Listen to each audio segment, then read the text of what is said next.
Okay.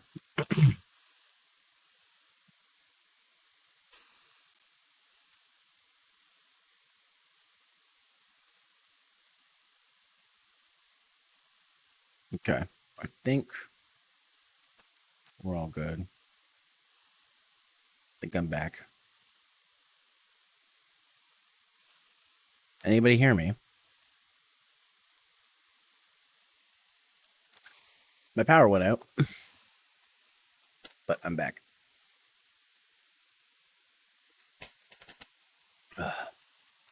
It literally went out just as I was about to start the chapter. I think that's funny. But I'm here. If anybody can see me, I should be back. Um,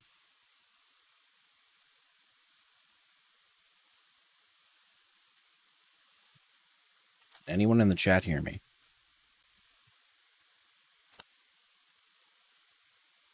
Anyone at all?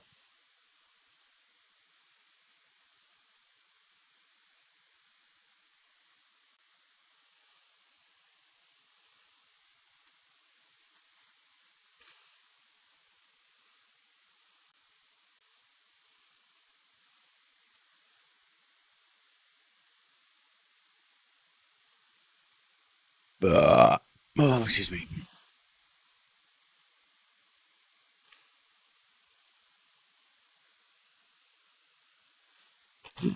Can anyone hear me? Anyone at all?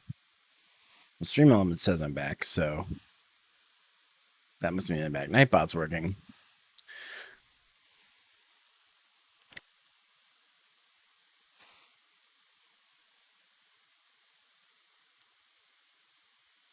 I'm going to assume that it's working, but come on, somebody's got to be in the chat. Anyone?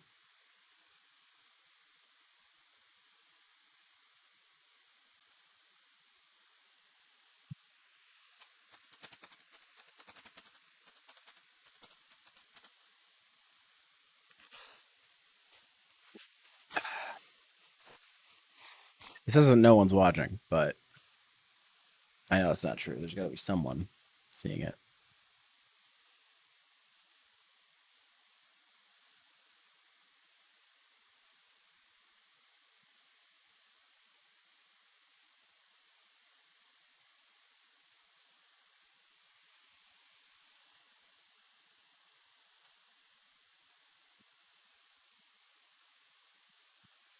Anything? Anyone?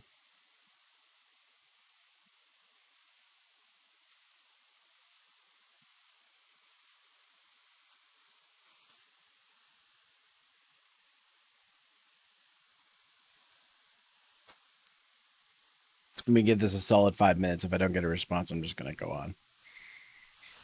It's almost been 4, so I have another.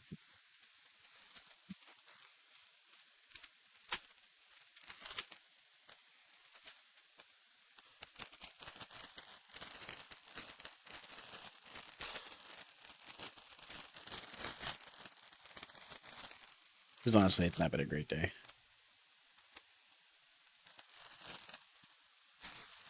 But I'm not going to get into it.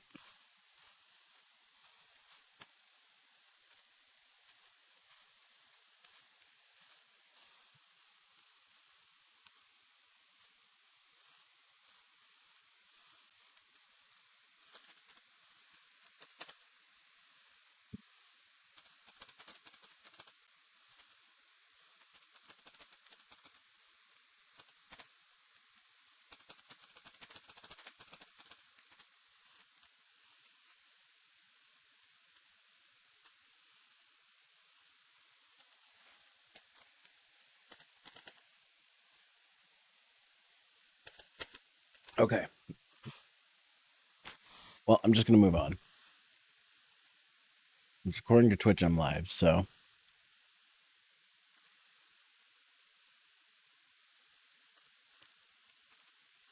According to my Discord server, I'm live. So, let's see.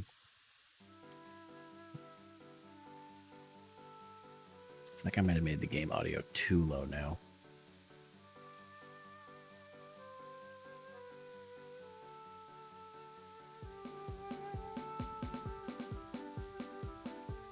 There we go.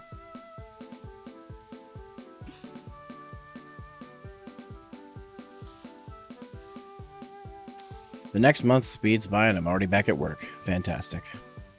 I find myself working even harder than before as I put the finishing touches on today's lesson. My eyes start to blur as the sheer amount of work starts to get to me. Ugh, I need a break. I move my chair backwards after closing the computer. Hey, Cornex. It just started after my power went out, so you're just in time. Opening the door to the hallway, I step out. I decide to take a walk around the school grounds as a way to clear my head. Fumo and Aina, of course, are following behind me, but they're keeping at a relatively far distance as they appear to be talking to each other about something in Japanese. Despite it being a full fall day, the sun appears to be shining and the weather isn't too bad. Oh, I wish it was fall right now. I miss the fall so much. It's my favorite season. Why not? I change my shoes, open the door, and step outside. I really have to admit, the school is actually quite pretty. I've never really stood and looked at it before, but nestled the way it is, it's quite picturesque. As I continue to walk around the perimeter, I hear some rustling. Huh? That's strange. Who could be out here? Is somebody checking out the school? Could it be a creep of some kind? I say to myself as I prepare to turn the corner. Tensing myself, I jerkily flip to the other side of the building to reveal Makiko. I let her sigh. Makiko, what are you doing here? As if seeing me for the first time, she lets out a squeak. What are you... Never mind. Shh.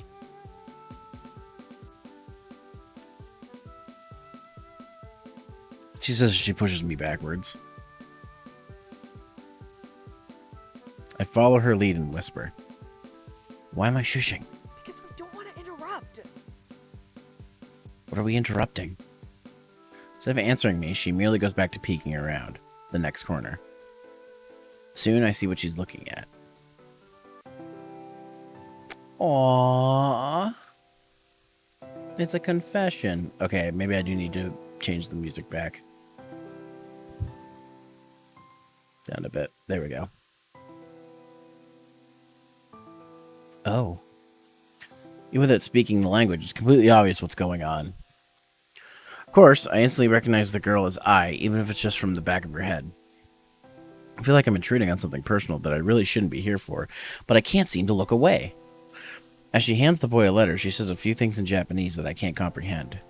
The boy seems to pause for a moment, as if a deer caught in headlights before responding. ごめんなさい。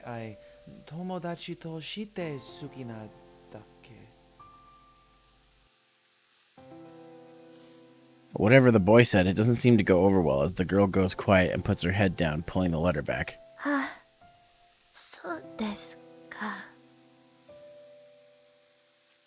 Oh, poor I got rejected. Suddenly, I feel a tap on my shoulder. Hey, I think we should go. Okay, yeah. And with that, we leave the two to their conversation. I exhale loudly. Ugh. So I can pretty much guess what that was. Yeah. Do you think she's going to be alright? Makiko slowly nods. Yeah, I think so. She doesn't look it, but Ai's a strong girl. Good. Strong silence passes through the air. I thought those two would make it. I shrug. Sometimes it just doesn't work out. It's not the end of the world. What did he say to her anyways? He said that he just wants to be friends. Ah, the old friends line. Yeah, that's happened to me more than a few times. She'll be okay. Yeah, I guess you're right. Another silence. So, how many times have you been rejected? Oh, boy. Oh.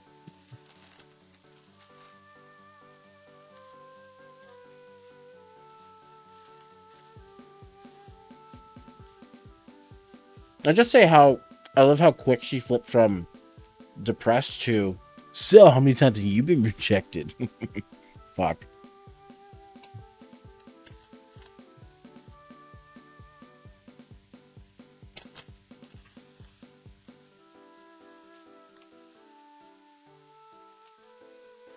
I give Makiko a sidelong glance. Well, that's something you'll just never know. Oh, come on! Don't be stingy. Stingy? Are you serious? Okay, I'm gonna ignore you now. Oh, come on! Tell me! Something tells me I won't get this lesson finished in time. Gaikokujin no Sensei! Ine karetai. Right. Kaeritai means to return, basically. So you're saying I want to return home. Oh, okay, that makes sense. Well, hey, at least your Japanese isn't non-existent anymore. Yeah, I mean, the character, but mine totally is. Gee, thanks. I feel so much better now. Suddenly, a figure catches my eye. What is it? Hey, Fumo, does that person over there look familiar? Fumo stops and turns around and looks at the area I'm pointing. Huh. Now that you mention it, yeah, they kinda do. I think I'm going to follow him. You know, I've been reading up on some Japanese laws, and I think that's illegal. Shh. Oh, please. You're the only one who can hear us right now anyway.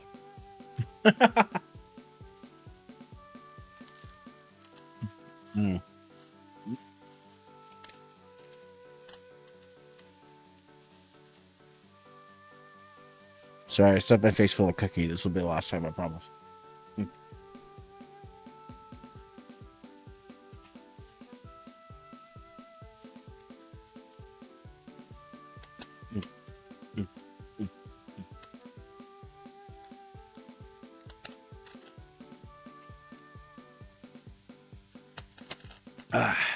Okay.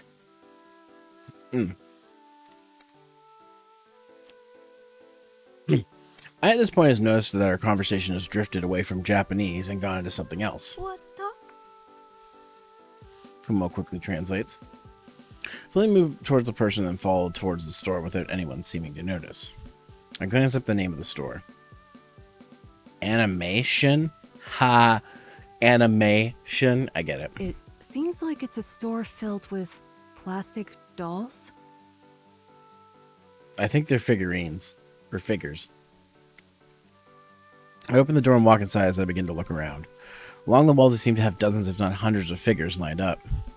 I glance at one of the prices and nearly let out an audible whistle. One of the more expensive figures seems to run about half my month's rent. Do people actually pay that much for this kind of stuff? It's then that I hear a voice from the front of the store. I turn my head over and notice a very familiar face.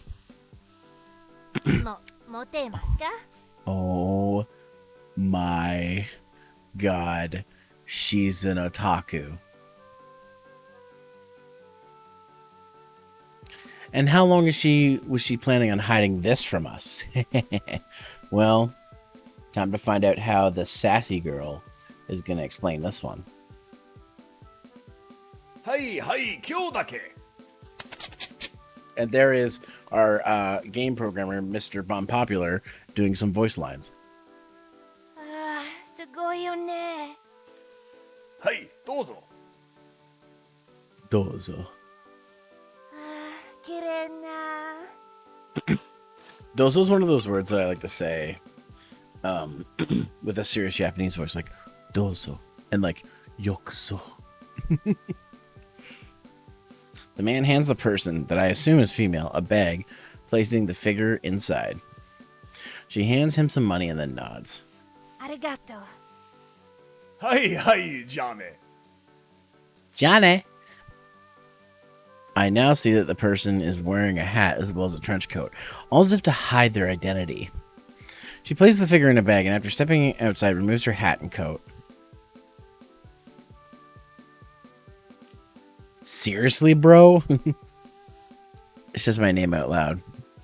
Ah, it seems she finally noticed I was there. Should I play this cool?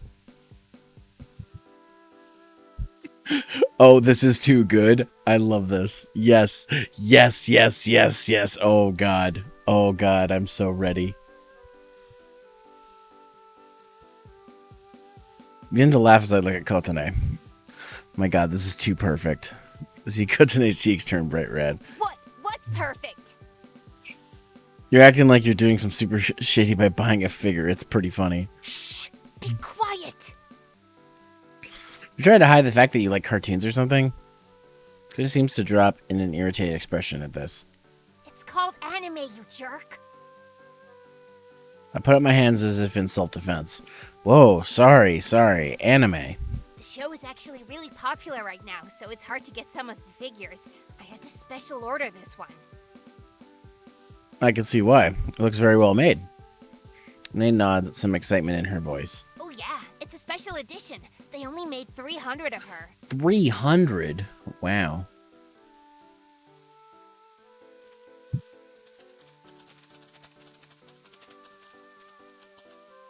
Sorry, I just had to respond to a message there.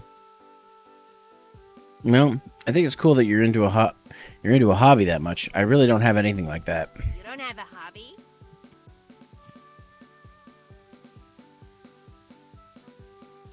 I shrug.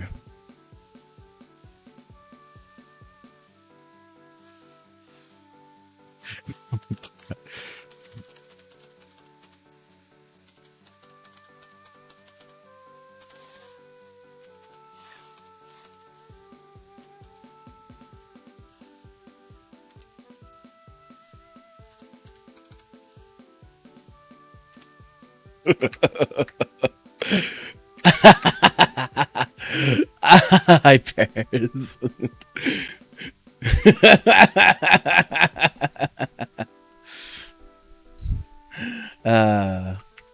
Sorry,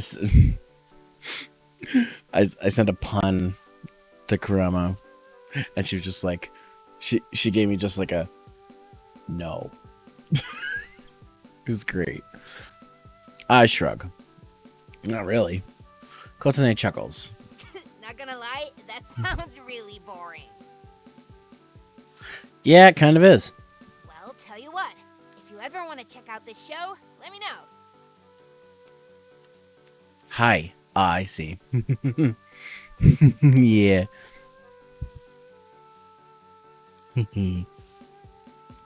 I nod. Yeah, sounds fun. Okay then, I'll see you at work. Yep, Saturday, right? Yep, Saturday. After walking a few steps down the road, she stops and turns around, pointing a finger at me. And don't tell any of the other girls about this. Okay. I wasn't planning on it, but sure, I won't. I mean, I don't even have to tell Fumo or Aina as they're floating right next to me. You better. And with that, Kotone walks away, her prize in tow. Well, that was weird. It sure was. Fumo, you're an infertility spirit with fox ears and a tail. I think this actually registers as pretty normal. True. Still, though, I found myself smirking as I finished watching Kotone walk off. Learning something new about Kotone actually was pretty interesting. And still, she had a good point. Maybe I should take up a hobby. Aina, meanwhile, has been asking Fumo what's been going on, which she really relays. I'm with Aina, bed. Hobby? Oh my god. Yes! Yes. I lower my eyelids to half. No, Aina. No, that's not a hobby, and I'm not going to start doing that. Aina puffs her cheeks. Wait, let me try that again. Kotone right. Honey, boring. Wow.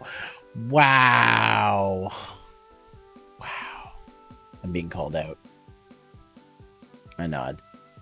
Yep, that's me. I snicker as I continue my walk back home. Gaikokujin no Sensei. I wake up lazily as somewhere in the back of my brain I remember that today is another day off from work. If there's one thing I love about this job, is the days off. I get quite a few of them, and compared to my old job, it's amazing. To my surprise, I get up. I see that Fumo and Aina are already up, moving around the apartment. Seeing me sit up, Fumo turns to me. Good morning. Morning.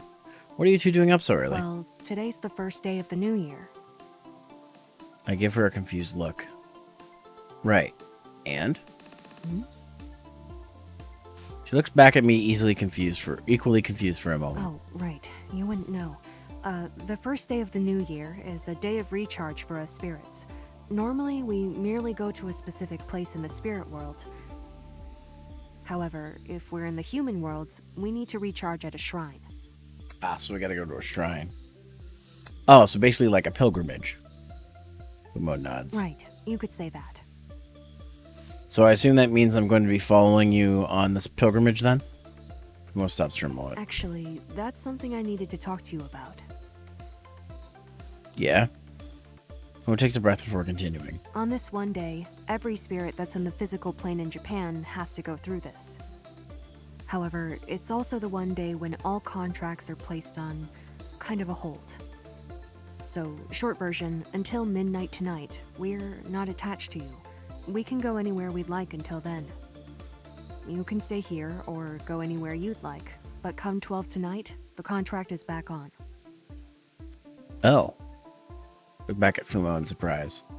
So you're saying that if I'd like to like, I could actually just stay at home while you're on your pilgrimage? Exactly. Pause for a moment. You sure you two will be back by midnight? Fumo nods. Yes, that won't be a problem. It's not that long of a trip. We should be back sooner than that. I see. Wow, a whole day free of these two? I haven't even thought about that in so long. It's been over 8 months since I had my last day without them. I know this isn't any of my business, but what are you planning to do on your day off today? That's a good question. What am I planning to do today?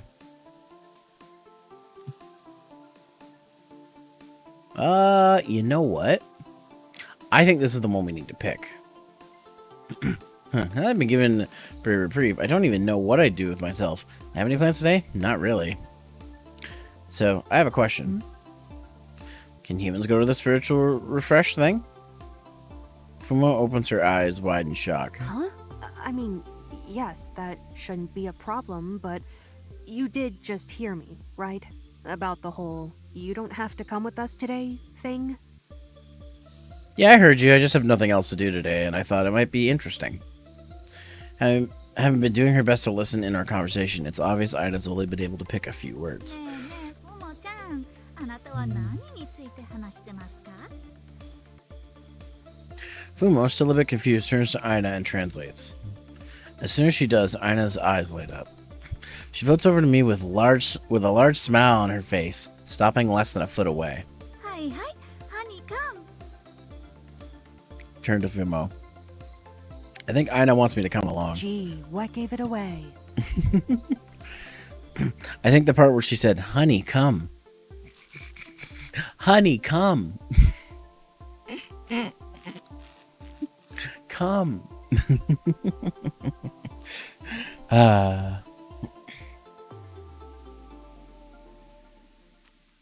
Small smirk appears on Fumo's face. Oh my god. Fucking...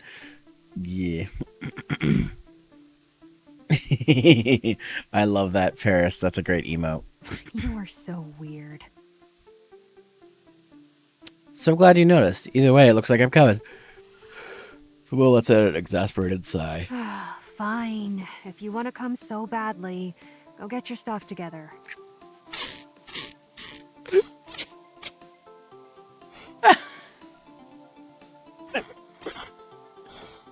I'm immature.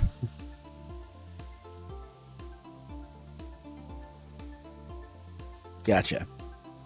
Well, looks like I somehow turned my day free to these two into another day with them. And to be honest, that's really not so bad. Why are we hiking a random shrine in the middle of nowhere? Couldn't we have gone to one in town? One floating futures from the air turns back to me. You're the one who wanted to come. To answer your question, the secluded shrines usually hold more power. Oh, why's that? Because shrines in nature aren't visited as often as ones surrounded by people. The shrines absorb the surrounding nature power, and not as many humans are around to draw from that power. Humans can draw from shrines? Yes. When you pray at a shrine, you're taking just a little bit of that energy with you. Take hundreds of people every day, and that adds up to a lot of power drained. Oh, well, I suppose that makes sense.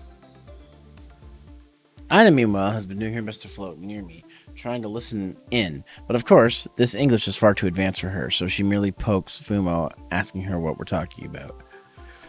Suddenly, a thought hits me. Actually, I'm meaning to ask you something. You two are these important spirits of Japan, right? I mean, the result of your little contest here is going to determine the fate of the whole country for the next 300 years. So, who's doing your jobs while you're here? For a reason, eyebrow, and she looks over to me. I don't believe we ever said we weren't doing our jobs. Wait, you have been? How? I can see why humans would be confused by this.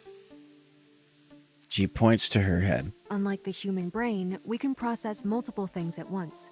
For example, right now I'm receiving about 15 messages from humans. Judging on the situation, we can channel a response. Wow, that sounds exhausting. Fumo shrugs.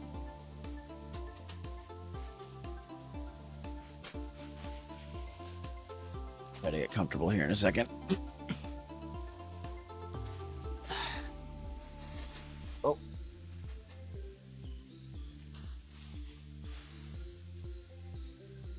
There we go.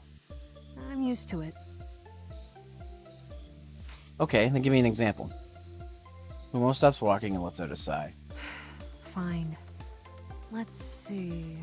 Okay, there's a couple in Hokkaido who just prayed to me that they're not pregnant. How are you going to respond? Well, I have to factor in several things, such as probability, their own fertility, and other variables. They're doing this on purpose, I swear. Yeah. Can't you just choose? That wouldn't exactly keep the balance if I decided on a whim, now would it? Besides, there's Aina's side to think of too. So does prayer to you affect anything? Of course it does. Let's say that the scales are balanced even, at 50-50.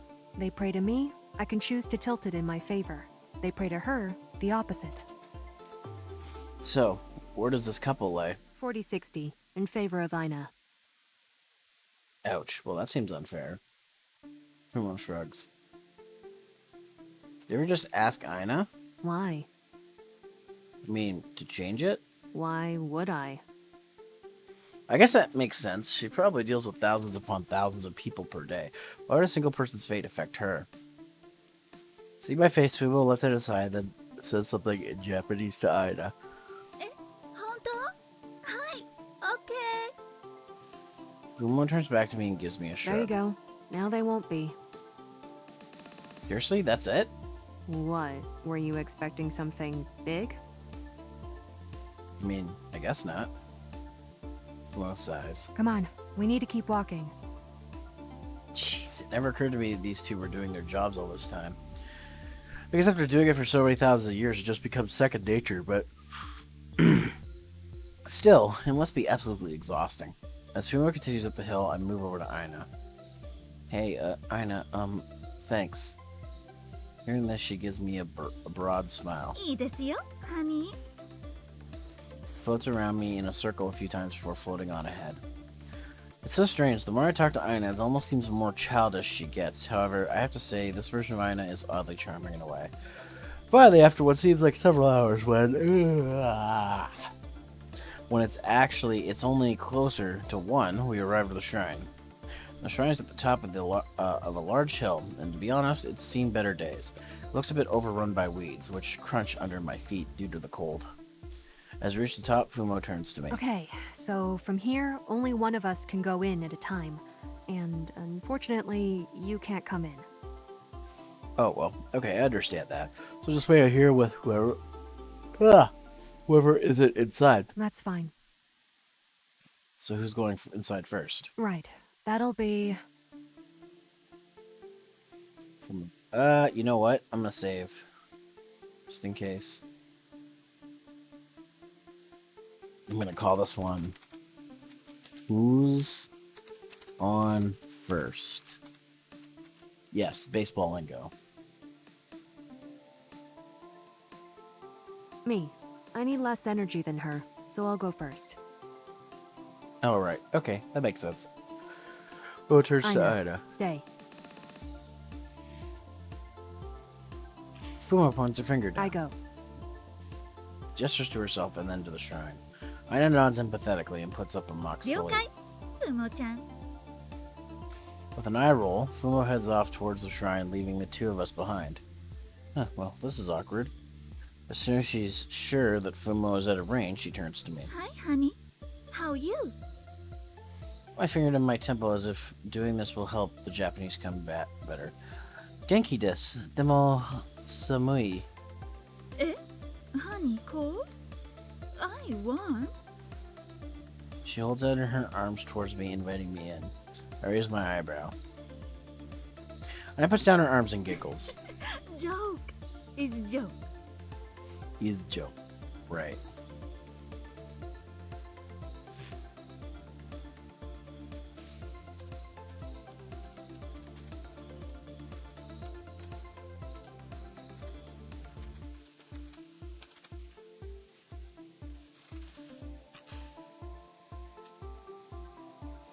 Aina not cold? I shakes her head. Aina no cold say she no cold Sensei? Put up my translation book. Oh, spirit. Since, Seishin Sumi Janai? Aina giggles. Hi I understand Japanese no good but I get I laugh a bit in spite of myself.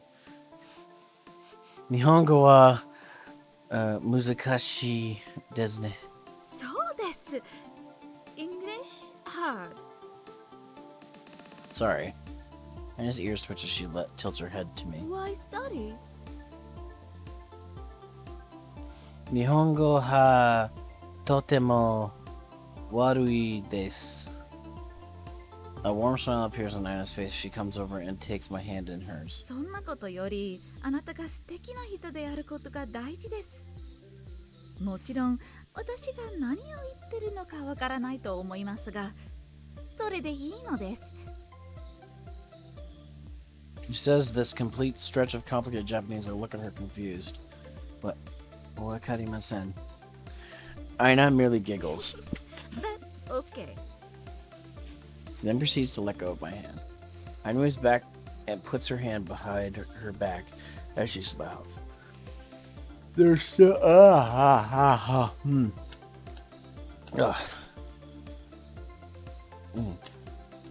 There's still so much I don't know about Aina.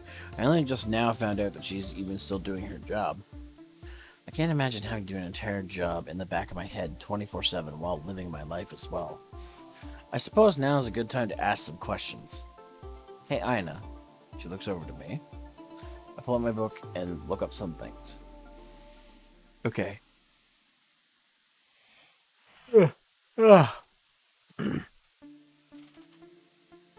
San Hayakunen Akachan Doko Akachan? I cringe at just how badly I'm managing the Japanese language. Mercifully, Aina seems to understand. Although upon hearing this, her large smile soon transforms into a much sadder one. Dead What? Oh, I'm sorry. Aina shakes her head. She holds out her hands as if holding a child. Aina have baby then Aina not baby Not much sleep. Yeah, well, I got a lot of sleep. It's just... it's been a day. That's all I'll say. She makes a poof gesture. I cross my arms in confusion. Wakarimasen. Aina puts her hands on her hips as if trying to think of something. She eventually gestures to me. give book I nod and hand her the translation book. She skims through it and looks at it, seemingly satisfied. She nods. I baby have baby turn energy She says that she tries to think of the word. Oh. I think I understand. She has the baby, and it sounds like shortly afterwards it turns into some kind of energy. At least I think that's the general gist. Wow, that's I don't really have anything I can say in response to that. I'm sorry. Aina smiles kindly at me. Not you. Honey, no apologize. If baby not turn energy, you want baby? As soon as I ask this question, Aina stops for a moment, all sense of smile removed from her face. Aina want? Aina want? No important. She crosses her arms and looks away from me, a sad look on her face. If it important?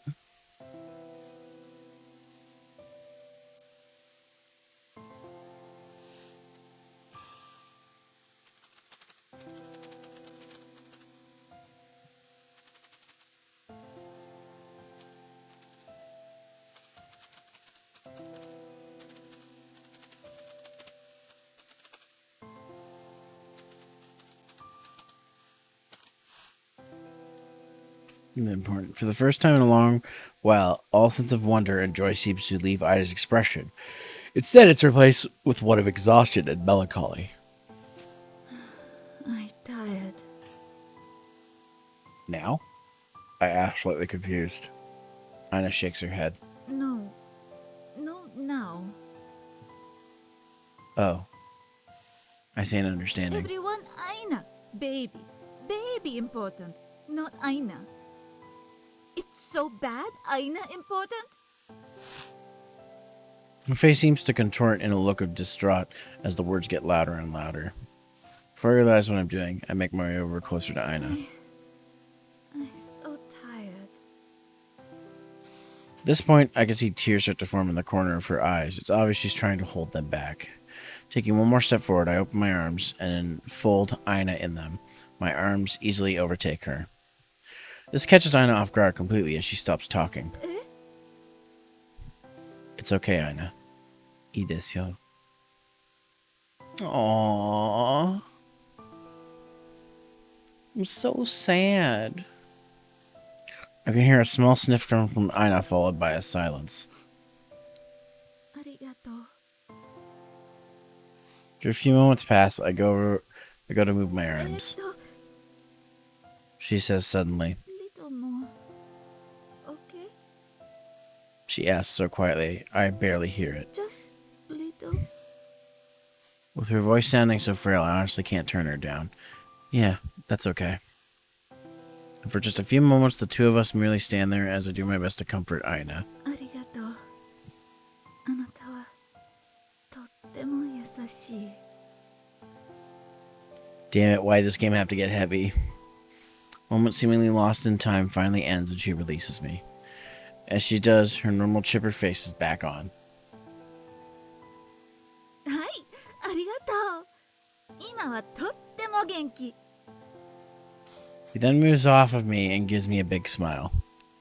As I return the smile, I feel something cold fall on my face. Apparently, Aina noticed this as she looks up. Sparkles seem to appear in her eyes as she does. ああ、雪。すごいよ。 Oh, Yuki, that's snow, isn't it? Look! 雪。 Begins to laugh as she spins around and the snow begins to cascade down with all the free abandon of a child.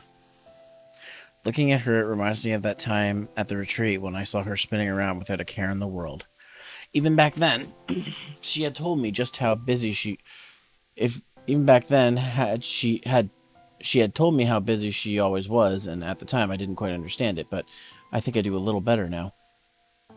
I suppose if I had 1,000 people in my head all the time, I might be a little eccentric too. Well, a little more eccentric. Having watched her dance a few minutes, I noticed that the snow has begun to pile up quickly, coming down much faster than I anticipated. As Aina continues to twirl around, an idea pops in my head. Bending down, I pick up a scoop of snow and pack it into a ball. Then, as Aina makes a twirl, I toss the ball and it lands directly on her face. A shocked Aina stops dancing and blinks in confusion. I let her laugh at her expression as I pack another ball. Aina, however, looks at me in confusion.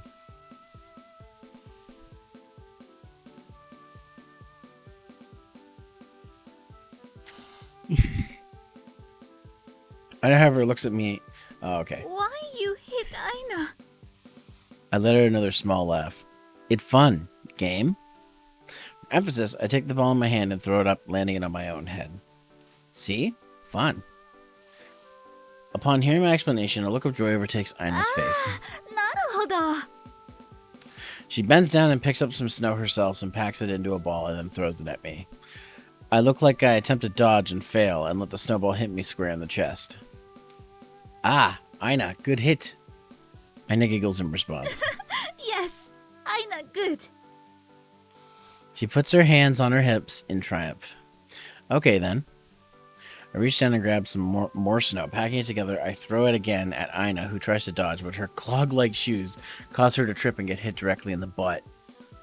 I bend over and laugh as she recovers. Ah, not fair. Shoes bad.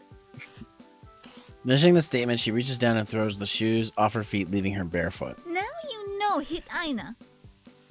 She says confidently. I reach for more snow. Oh, okay. I go and throw it at her, only to get caught off guard and hit in the face myself. I wipe the snow from my face. Oh, now you're gonna get it. I say this as I begin to chase Aina with the snowball. Yeah. She says loudly in a playful way as she begins to run around avoiding me.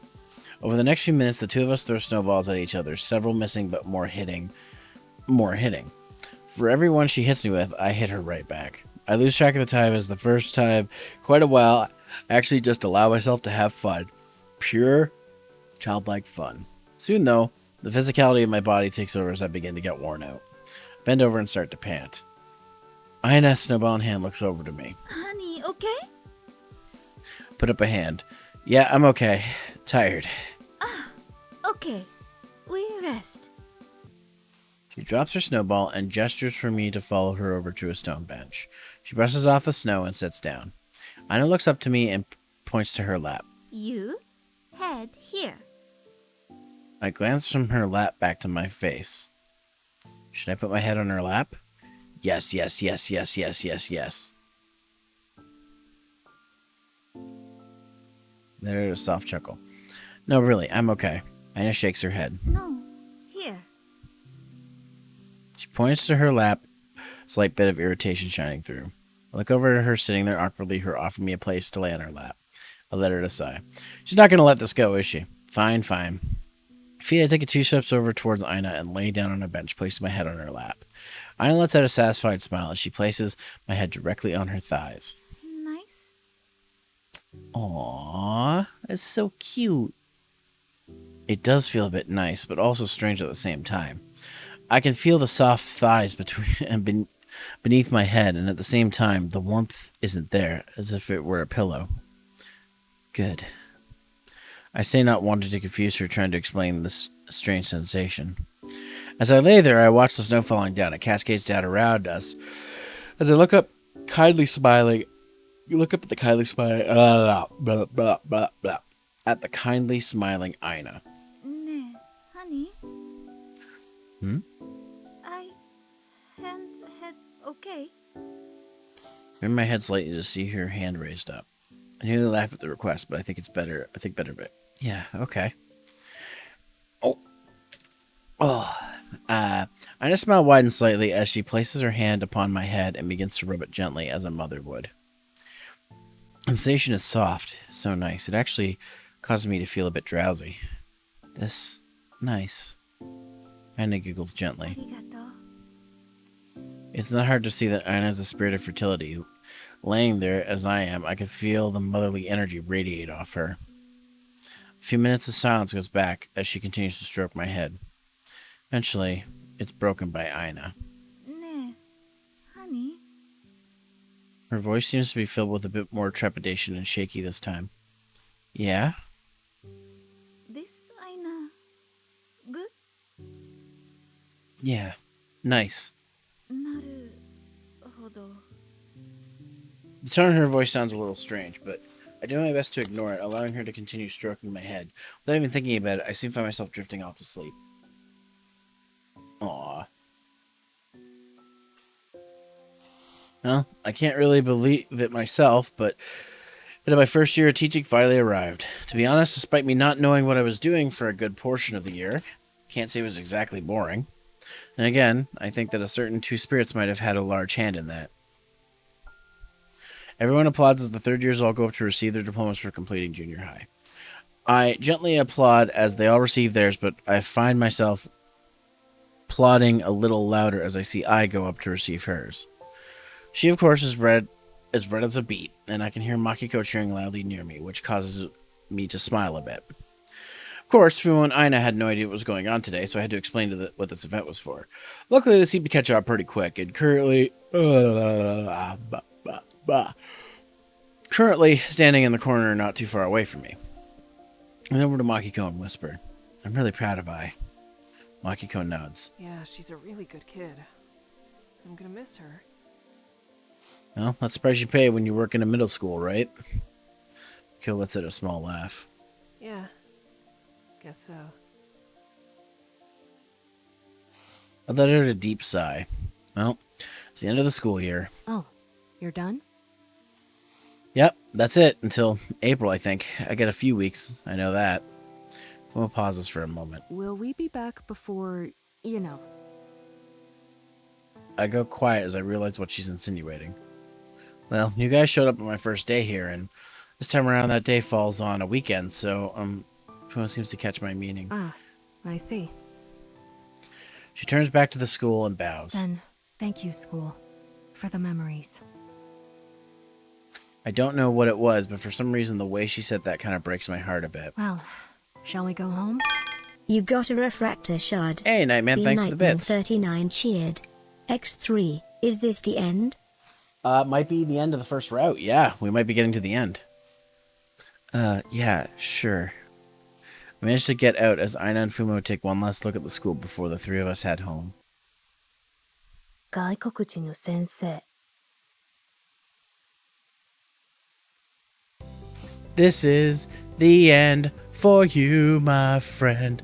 I am. Alright, anyways. It still feels weird that today will be the last day of the four of us will be working at Kotone's cafe.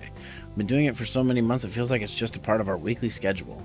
Kotone said that we would only be when she needed help, but due to the customers always seeming to ask where Fumo and Aina were, they weren't on shift, they ended up being called more often than not. And of course, when they came, I had to. I'm filled with a bit of sadness as I look around the cafe. Sure, I'll be able to come back and see Kotone, but it won't be the same as working here. I'll go back to the role of customer, and for some weird reason that actually makes me quite depressed. While normally the day seems to go by at a normal pace, today's shift flies by before even I have a chance to really think about it. Before I know it, it's time to close up the shop. Relatively quick, all the waitresses change and leave, giving the three of us a congenial goodbyes, most of which I don't understand as they're in frantic Japanese and to Aina and Fumo. Soon enough, though, it's just the four of us. I take off my apron and turn to Kotone, Aina, and having already changed back into their normal clothes. So, I guess this is it. Yeah, I guess so. An awkward silence passes between the two of us. Kotone clears her throat as she begins to speak again. Well, here's your final pay. She says, handing the three of us each an envelope. Thank you, Kotone. Thank you, Kotone. Kotone puts on a small smirk. Your English is getting much better, Aina. Aina smiles at this. Hey, I'll be sure to pop by. Just because they won't be here doesn't mean I can't come by. Kotone looks back at me. Now don't feel like you have to come back because I'll miss you or anything. I have plenty to keep me busy, Mr. American. Now shoo, you've had a long day. Go home. I nod. Alright, bye Kotone. The two other girls give their goodbyes as we walk out. Kotone waves goodbye one more time and turns off the lights, locking the door. Another silence passes between us. You know, I'm actually gonna miss working here. Mo nods. I have to admit, it was actually kind of fun. High praise from Fumo. Fumo just shoots me a sidelong look at this. So I reach my hand in my pocket as I begin to walk. Huh? There's something metal in my pocket jiggling around. Draw my hand to reveal a key. Oh man, I didn't give Kotone her key back. Look at the locked door. Should I return it? We're gonna save. And we'll put return of the key. I have a feeling this is going to relate in something ecchi, so we're going to return it. Better give it back to her. I look back at the other two, showing them and I still have the key. They nod and follow me inside as I open the door. Walking, I don't see Kotone, but I see the door in the back is closed. I think she's in the back room. I'll be back right here. Puma nods and relays us to Aina as I make my way to the back. Reaching for the doorknob, I open it. Hey, Kotone, sorry, I forgot to give... Knew it. Oh my. The doorknob's still in my hand. I see Kotone in the midst of changing, completely topless. She notices me immediately, and her face turns a deep crimson. Sorry, I caught you at a bad time. I'll leave the key here. Thanks again. I place the key down nearby the table. You got a refractor hand still on the shard. doorknob. The Nightman 39 cheered. X5, Keyblade? Nah. No, not a keyblade.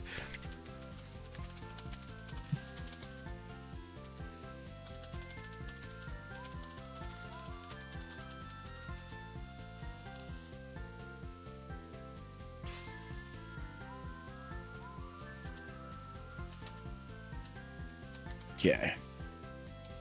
Alright. So, I'll see you around. Bye. As if Kotone is caught like a deer in headlights, all she can do is slowly nod as the rest of her body seems to be completely frozen. Oh my. Put the doorknob back and close the door behind me. Give the key back? Oh, yeah. Yeah, I gave it back. Hey, how about we leave, like now? Sure. All right. Thank heavens for sunbeams. So, there is a version of this game where the sunbeams are gone, but obviously on Twitch I can't show that. So, just know that if you decide to get this game, you can remove the sunbeams. And that's where you can get the game. And with that, I quickly walk to the door, the other two hurrying to keep the pace with me. I turn around and look one more time at the cafe. Odds are it won't be the last time I visit, but for those two, it most definitely will.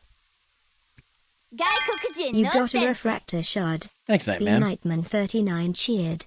X7, thumbs up for green hair anime girls titties.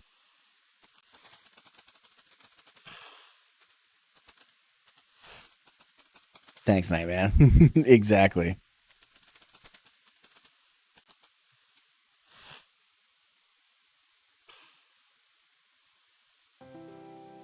Can't believe it's almost been a year since I met these two. To be completely honest, the year kind of flew by.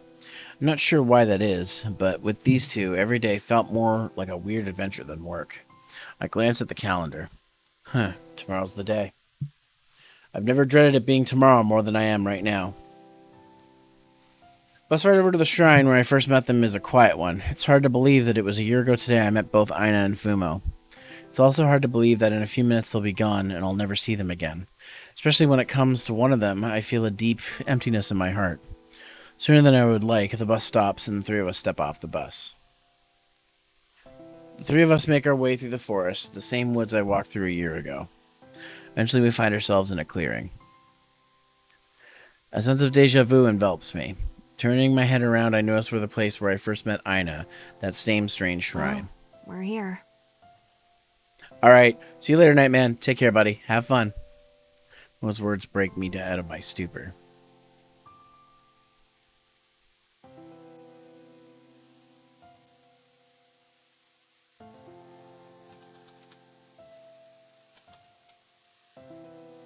Right, I guess we're here. I guess we are. Before any of us can say anything further, the doors on the tiny shrine open with a loud crash. All of our attentions turn to it. Fumo looks back at me. Well, it looks like it's time. She raises her gaze and stares me directly in the eyes. You really are strange. From the day I met you, I couldn't really understand any of your motivations or what you really wanted. But despite all of that, you welcomed us in and treated me as a friend. I want to thank you for that. Fumo bows before me. So, thank you. I feel a sad smile across my face. Hey, I just did what anybody would have done. She returns at me with a small smirk. No, you didn't. And that's why I'm thanking you. Turning to gaze at the portal, she looks back at me. Good luck with your life. I mean that. She says, showing me a slight smile before I can say anything in response. She turns away and walks into the portal. Fumo is enveloped in a bright light, and just like that, she's gone. Aina gazes back at me where Fumo just left and turns back to me. She looks into my eyes, her beautiful golden ones. The two of us say nothing for a few seconds. Finally, Aina is the one to break the silence with a soft smile. A smile combined with shimmering eyes. As I'm lost in my own world, staring at her, Aina begins to speak, taking one of my hands in both of hers. Thank you for give me time. World, wonderful. You, wonderful. She says, her voice straining as she struggles to get the words out. Moromisuka? Moromisuka? I think Aina is shocked by my Japanese as her eyes open slightly. Immediately, though, she turns to gaze away from me. Aina, go back. Have to.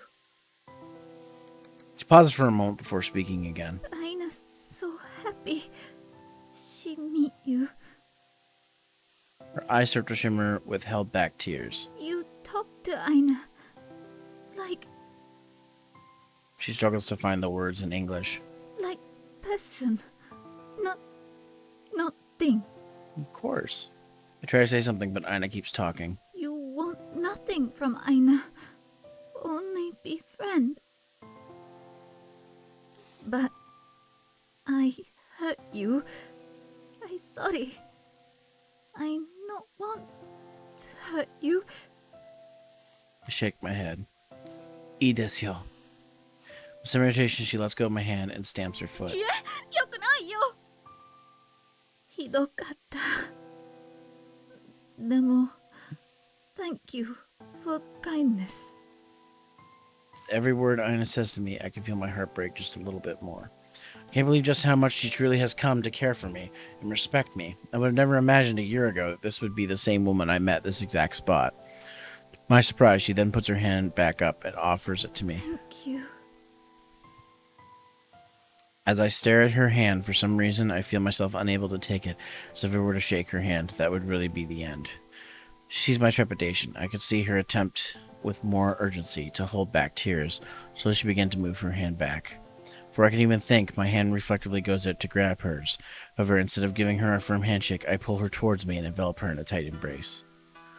It catches Aina completely by surprise. She manages to get out. My heart beating 1,000 miles as I hold her close, feeling as if I let go, she'll disappear forever. I try to take a deep breath, but I am limited because of how tight I am holding her. Aina, daisuki desu. I feel Aina's entire body tighten up as I say this. She tilts her head up at me and looks me in the eyes, her own golden one shimmering with confusion and hope. 私を愛している? I can see several tears manage to make their way down her cheek, although I could tell she was still restraining herself from releasing the bulk of them. I can't believe it myself, but the moment I said it, I realized that it was the truth. Somehow, this woman managed to steal my heart. And the funny thing was, despite all of her pretenses and airs she put on, I ended up falling for the true Aina that was hidden behind the smoke. Hi. Unable to hold it any longer, Aina throws her own arms around me, pulls me back just as tightly. I can finally hear the dam break as she lets go a torrent of tears. 私もあなたが好きです。あなたが大好きです。愛してる。あなたを愛してるはみんなもうよ。 Her squeeze on me is so tight that it's hard for me to breathe. She stays like that for a moment before turning up to me, tears still streaming from her eyes. I don't want return. I want be with you. I tired. So tired. I'd be happy with you. Only you. There's another silence. But Aina, She squeezes me tighter, as if clinging to life.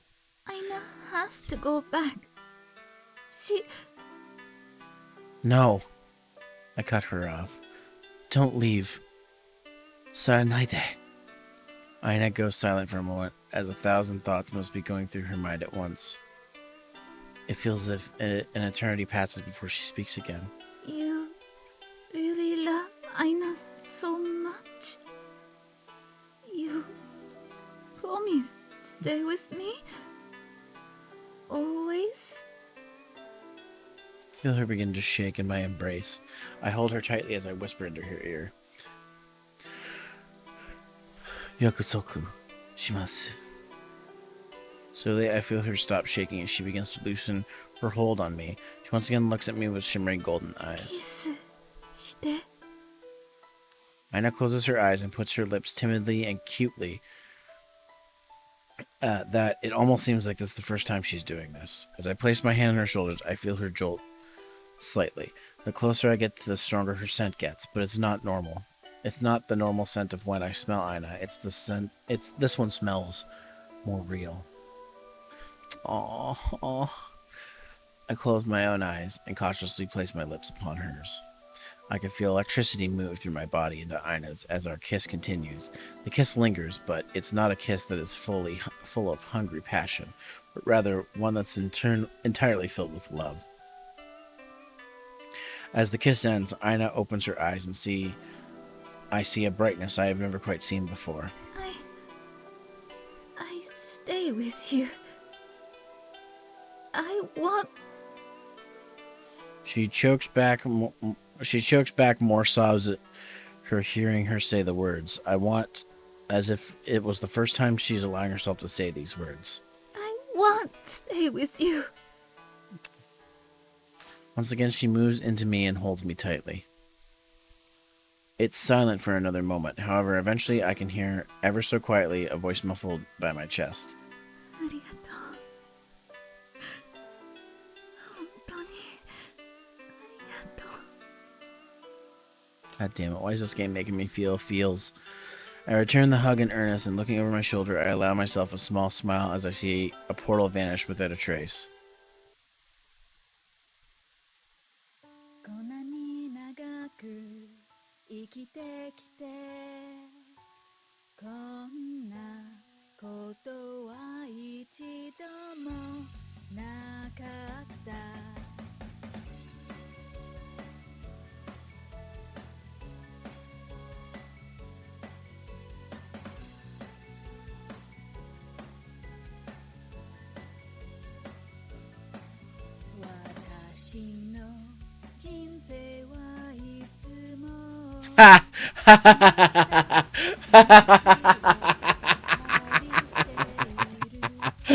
Ah, fuck.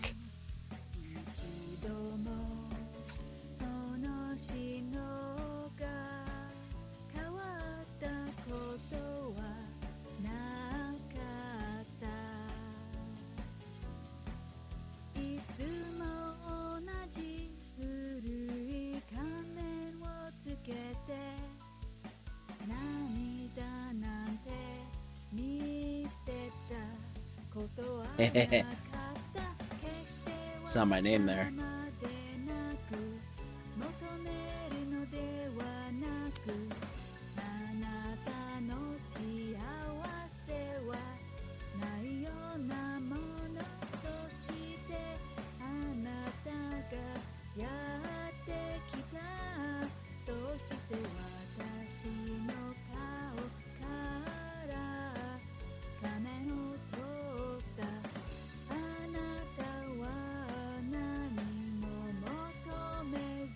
Ooh, Shadow Snake back this.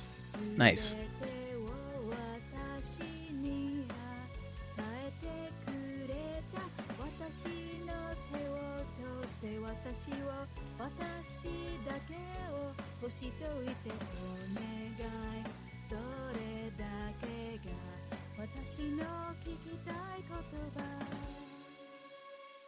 Nobody's harmed in making this game. Promise.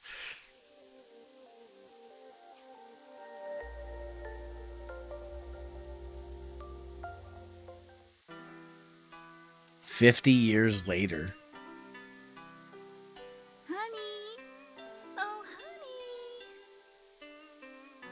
Aina calls me, a sing-song tone in her voice. I open one of my eyes and the wind gently caresses my face. Over here, Aina, I say, unable to hide a smile on my face. Hearing my voice, Aina turns over towards me and begins to head over in my direction. It certainly has been an odd half-century. After Aina refused to go back to the spirit world, long story short, she got in real trouble. She ended up getting into a huge argument with her higher-ups, and then in the end, she got demoted to nature spirit. But the strange thing was, she didn't seem to mind very much. In fact, it was a huge weight lifted off her shoulders. Of course, though, that left me. Despite no longer being a fertility goddess, she was still a spirit, and I was still immortal. To my surprise, where Fumo came in for her prize, instead of steeping Japan in 300 years of fertility, she decided to use it to turn me into a nature spirit as well. I have to say, no one was more shocked than Aina at that turn of events. But of course, it was still my decision. It wasn't much of a decision, however. My heart basically decided for me. So here I am. Being a nature spirit really is strange, because her job is to check on the animals and plants of the forest and make sure everything is going all right. But according to Aina, this job is much less stressful than her last one. Not that I can blame her. From what she told me of the job, it sounded exhausting, and on the plus side, I haven't aged a day. Hey, are you coming?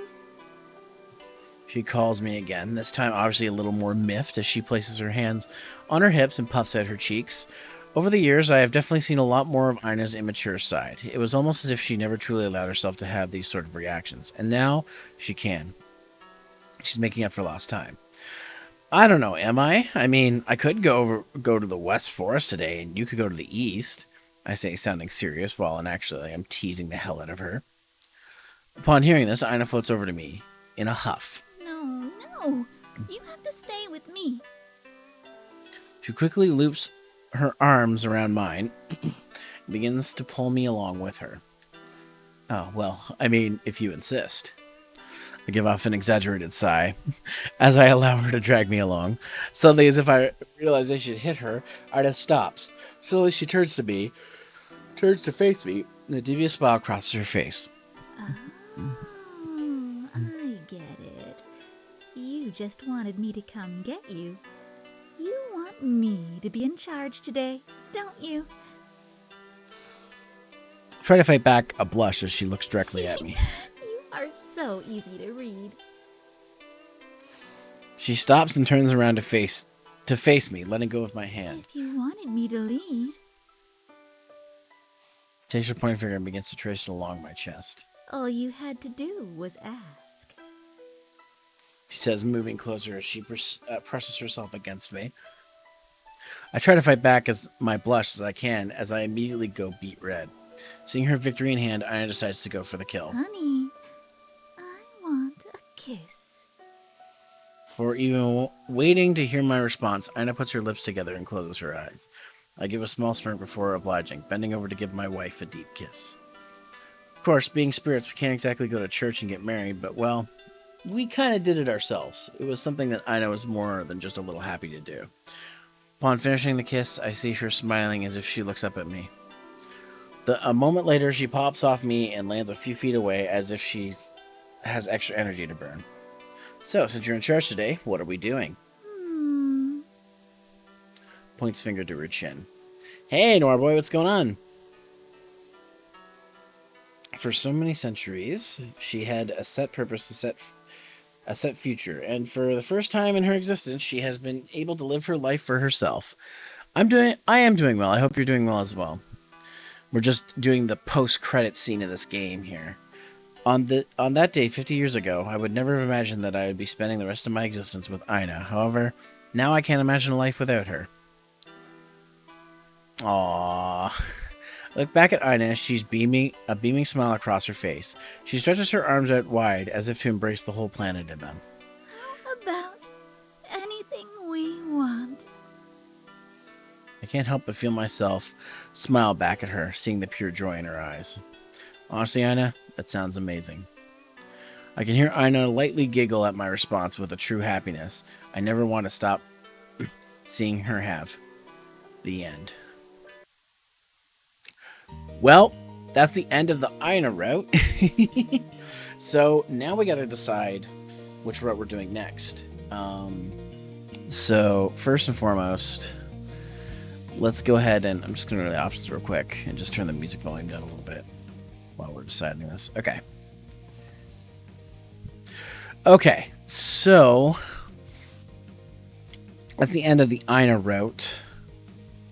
I guess we gotta decide. Yeah, we're gonna decide what we're doing next.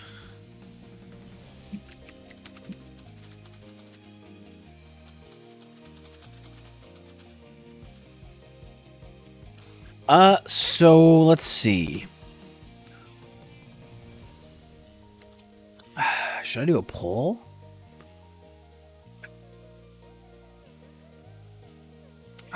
Should I do a poll?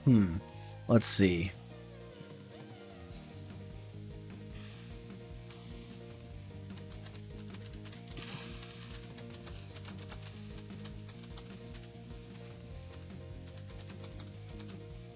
Okay, let's see. Okay, so we got Fumo, we got Kotone, we got Makiko. Yeah, those are the other girls. There's apparently a secret fifth girl. But I don't know how you get her. Put this up for 3 minutes. Let's see. See if anybody votes on the poll. Let's see. And we'll start the poll. All right, guys, the poll has been started.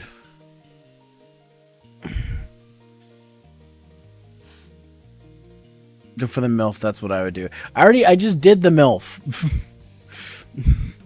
I already did the MILF. We got one for Fumo.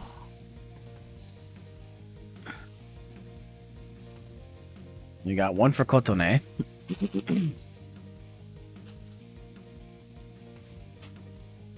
Oh, we got two for Kotone. Ooh.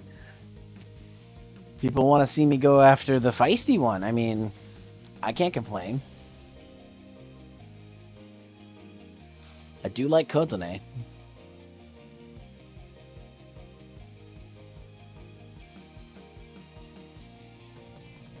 Now, there's going to be a lot of skipping around because we've already done the story once, so...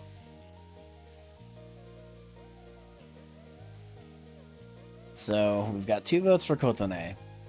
1 for Fumo. Be her up Viking style. No. No, come on.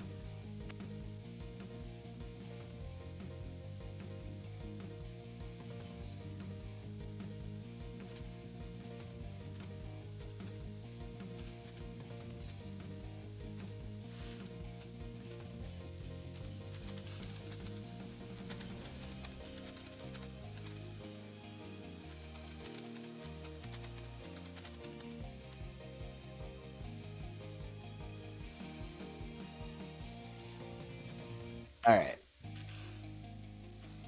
Looks like Kotone's still winning, so it looks like we might be doing Kotone. Which I'm totally fine with.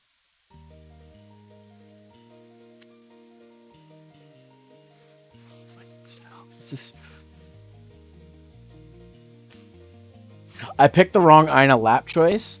What's the right one? Is it the other one? Because I don't know about you, but I saved. So I can go back. I can go back. If that's what you're saying.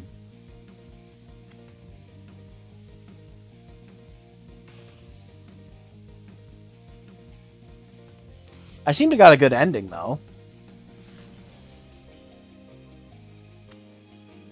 Is there a different ending picking the other one? Is that what you're saying?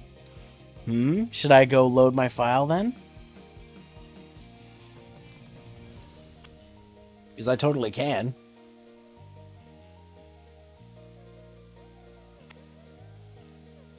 The scene's just better. Or is it just the different CG? Because I've seen that CG. But I might as well show it to everybody else. But Kotone won, so just before that, though, we're going to Me. see the other CG. Right. That's Wait, so what is first? Me. Skip through all this. Choice.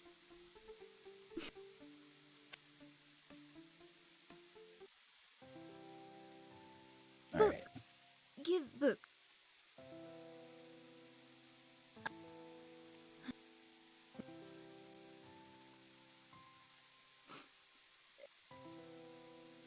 Arigato. Skip buttons faster. Okay. Okay. No, you put your head on my lap. I just like, no. I walk over to the other side of the stone bench and sit down, slapping my hand to my knee. Aina, head here. Aina looks at me for a moment, a bit confused. でも、アイナは Aina, hayaku. I hold up my fingers. 5, 4, 3, 2, 1. In to stand up. 2, 1. はいはいI come. Yeah, I bet you do. Oh, God. Seeming beginning to stand up and seemingly understanding that she's about to lose her chance, Aina frantically stands up and makes her way over to me, nearly tripping as she does. Moving over to the bench, she lays down on her back and places her head in my lap. Yeah. It's a nice CG. I think you sent me this one, if I recall. Or you sent me a version of it. This okay? Aina looks back at me. Amused expression on her face. It bad? No, not bad, but different. Why? Head all time on Aina. Now, head on you. It different. でも good different. As she lays back, I can see a content smile on her face. Two of us sit there for a few minutes, merely watching the snowfall. ね Hmm? I see her head tilt up and look at me. You nice to Aina. Why? This question, so simple, yet for some reason, I can feel just how important it is to her. Why? Aina nods in my lap. You no want Aina body, but you nice. I no understand. I stop to myself and think, why was I nice to her? For almost all the time I've known her, she's been nothing but a giant pain. But at the same time, I could say I've never been lonely with her around. That's and there's no chance I could ever be bored. Well, Aina tomodachi desu. A smile appears on her face. 本当? よかったね. She says as she places her hand over my heart. And you, Aina friend. Good. はい. Good. The only thing we can hear is a slight wind and the sound of the falling snow that falls around us. ね I look back at her. Hmm? She opens her mouth slightly to say something, then closes it again, slightly shaking her head. No, it's silly. Oh, now I'm curious. It's not like Aina did not speak her mind. No, please, say. I see the blush on Aina's face. She looks away from me. You hand head? She doesn't even look at me as she asks this. I think of teasing her for one, but considering how hard it must have been for her to ask, I think think better of it. Aww. Without saying a word, I place my hand on her head and rub it gently. I feel Aina jolt a moment before settling in. Ugh. I move my hand around slowly, stroking her hair as well as her furry ears. いいね. She says this barely above a whisper. We sit in silence for a while like this, me merely stroking her head and her lying there, letting off only a few small noises of approval as I do so. As I stroke her hair, suddenly a song pops into my head. The funny thing is, it's a song that I haven't thought about in, well, over a dozen years. A song my mother used to sing to me. Consciously, I begin to hum the song. Very quietly, in fact. It's so quiet, I only know I'm doing it because of the vibrations in my throat. Aina's ears twitch as she opens her eyes and look up at me. I stop humming. You sing? Oh, sorry. Aina shakes her head. No, nice. She turns her head back. Okay, more? Oh, okay. Ah. I put my hand back on her head and continue to rub it, this time increasing the volume of the humming just a bit. She chance to glance over at Aina's face, who now has her eyes closed. Take a melody, simple as can be. Da da da da da da da da da. No crying to the end. Maza for Famicom. Anybody gets that reference? I don't think I've ever seen a more peaceful face on someone in my life. The sheer look of pure relaxation and contentment she's wearing. Ah! She actually makes me smile myself. All these years, Aina has had to been motherly figure, the one who had to be the adult. So much responsibility has been placed upon her. It would drain anybody. She's been through so much, yet she can continue to be her peppy self. I don't think I could do that. Seeing her like this, it's almost like she's a small kid, her head in her parrot's lap. Ugh. Excuse me. I really have never considered just how complicated of a person Aina is. When I first met her, she seemed just like a strange sex-crazed woman. But throughout this year, I've learned so many different sides of her. Some sides were definitely more flattering than others, but overall, now I see her as, well, human. I know that's strange, as she's far from being human, but I glance back down at her serene face, her eyes still closed, simply enjoying the moment. And I'd be lying if I said I wasn't. Excuse me. Enjoying it myself. As I'm sitting here stroking her head gently, I realize something. The seductress Aina, the Aina I first met when it all boiled down to it, was an act, her job. The Aina, the true Aina, is the jealous, boisterous, silly, childlike woman who's lying on my lap right now. It's just, she never has had a chance to allow herself to be that Aina. If anything, I'm happy I'm able to let her do that much. It's then I hear a small voice come from Aina, so I can barely pick it up.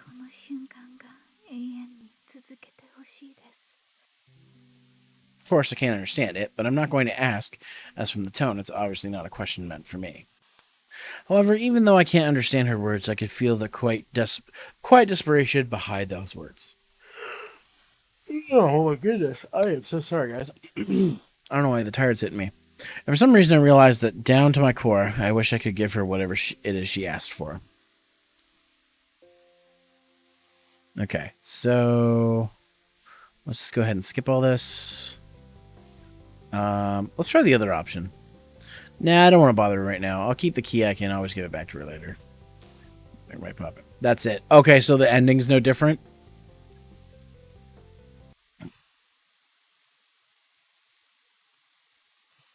Gaikokujin no Sensei. Yeah, it looks like it's about the same. Yep. Okay. Okay. Well, in any case, we got to see that. So, people voted Kotone as my next target. Let's see. Yep. Kotone was chosen. So, Kotone is the next route we're doing. So, in that case, let's load all the way back. Just save one. Okay, did that one. Aqua save. Yeah, that's fine. There's 3.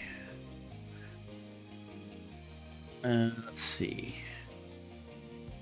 Choice 2.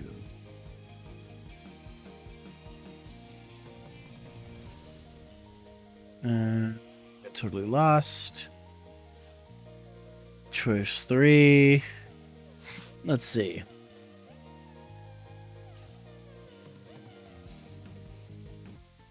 All right.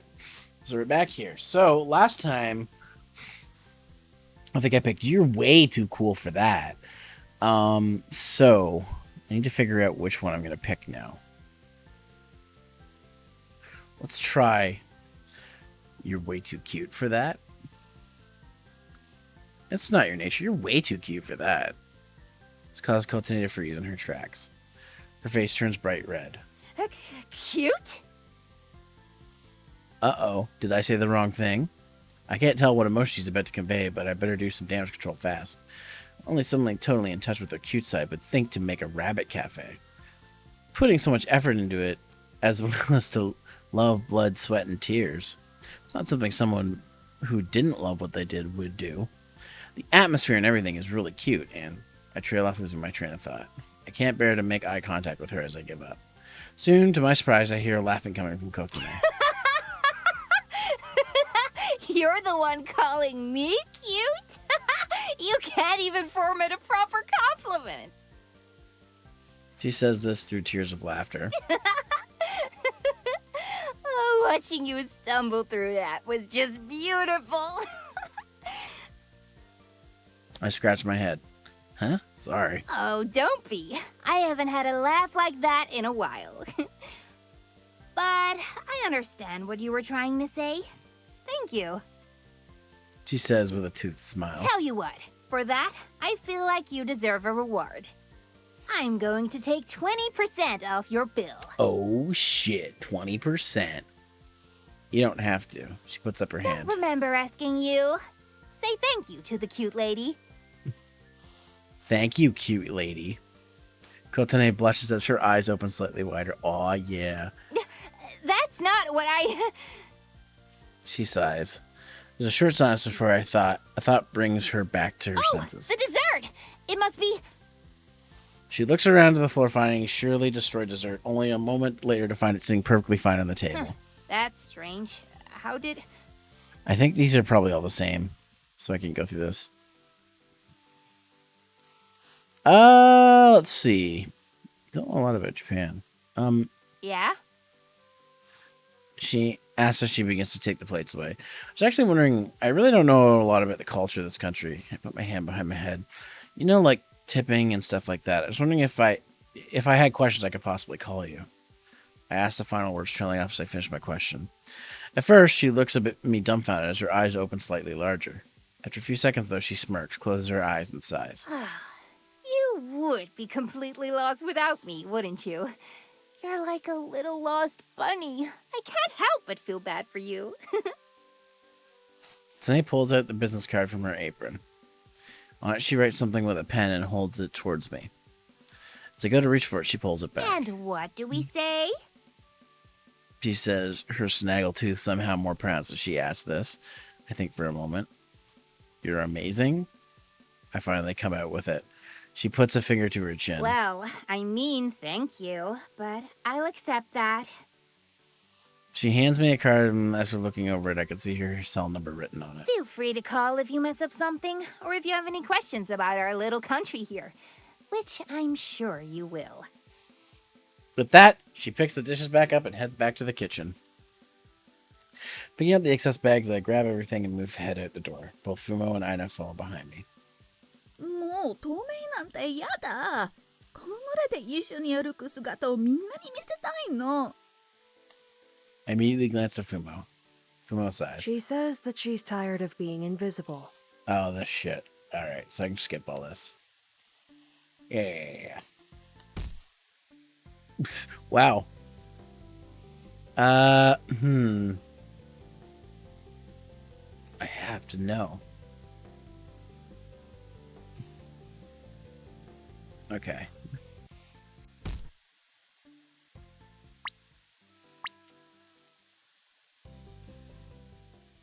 Damn. Sure, come over, Kotone. A devious smile crosses my face. Oh, you're offering massage? Sure, that actually sounds great, Kotone. I'll take you up on that. Are you gonna come over now? The other side of the wall, Kotone's face goes bright red. What? What are you saying? Well, you're the one who offered. That was... She sinks into the water as she exhales bubbles. So Uso lets out a noise as Kotone's head sinks down slowly. I may not get many victories like that. That felt good. Are we sure he's not going to try to peek over here? I mean, not that I would mind. He wouldn't do that, and you know it. Fumo's right. He isn't that kind of guy. Yeah, there's no way Mr. American would try that. Isn't that kind of a waste, though? What are you talking about, Aina? Well, he's over there, all by himself. Shouldn't we at least check on him? He's fine, Aina. You just want to go over there. So what if I do? I don't think he would be okay with that. Well, I'm going to go find out. Wait, Aina, where are you going? Get back here! Before she can stop her, Aina climbs up the side of the fence that separates the two sides. She looks over. Hiya! I have my eyes closed and I'm laying back and relaxing. I swear to God, that better not be Aina. I say with a mixture of irritation and disdain. Aina, get back here! It's okay. He's wearing a towel. Ah, he doesn't look too bad without his shirt. Oh, I want to see. Oh God. What? Not you too, Makiko? Come on, Kotone. Aren't you interested? What? Why would I be interested in what he looks like without a shirt? Aina, get back here! Someone gets climb the wall after her. Kotone is quickly left by Oh, herself. fine. Jeez, I'm coming already. Not without permission. Good enough, all four of the girls are peering over the side of the Whoa, fence. she's right. Are you sure this fence can hold all four of us? It's fine. She says this. Mid-word, crack can be heard. Oh. All four of the girls let out a shriek. What are they doing now? Move the washcloth from my face. I soon see a form of a woman falling towards me without thinking, so I quickly open my arms to catch her.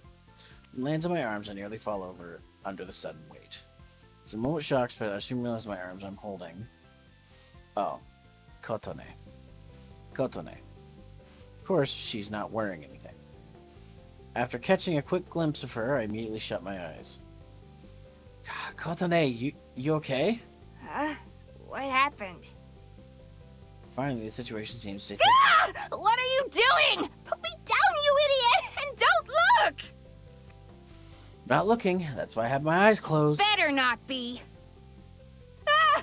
What are you doing? Putting you down? Not in the water! Turn around and place me on the ground! Don't I need to open my eyes for that? No! Don't you dare! Just listen to my voice. Okay. Turn around. Mm-hmm. Take 2 steps forward. Okay. Now place me down gently. I feel hard stone beneath her as I lay her down, still completely in the dark. You okay? I'm fine! She runs off, still with my eyes closed. I allow myself to sink back into the hot spring.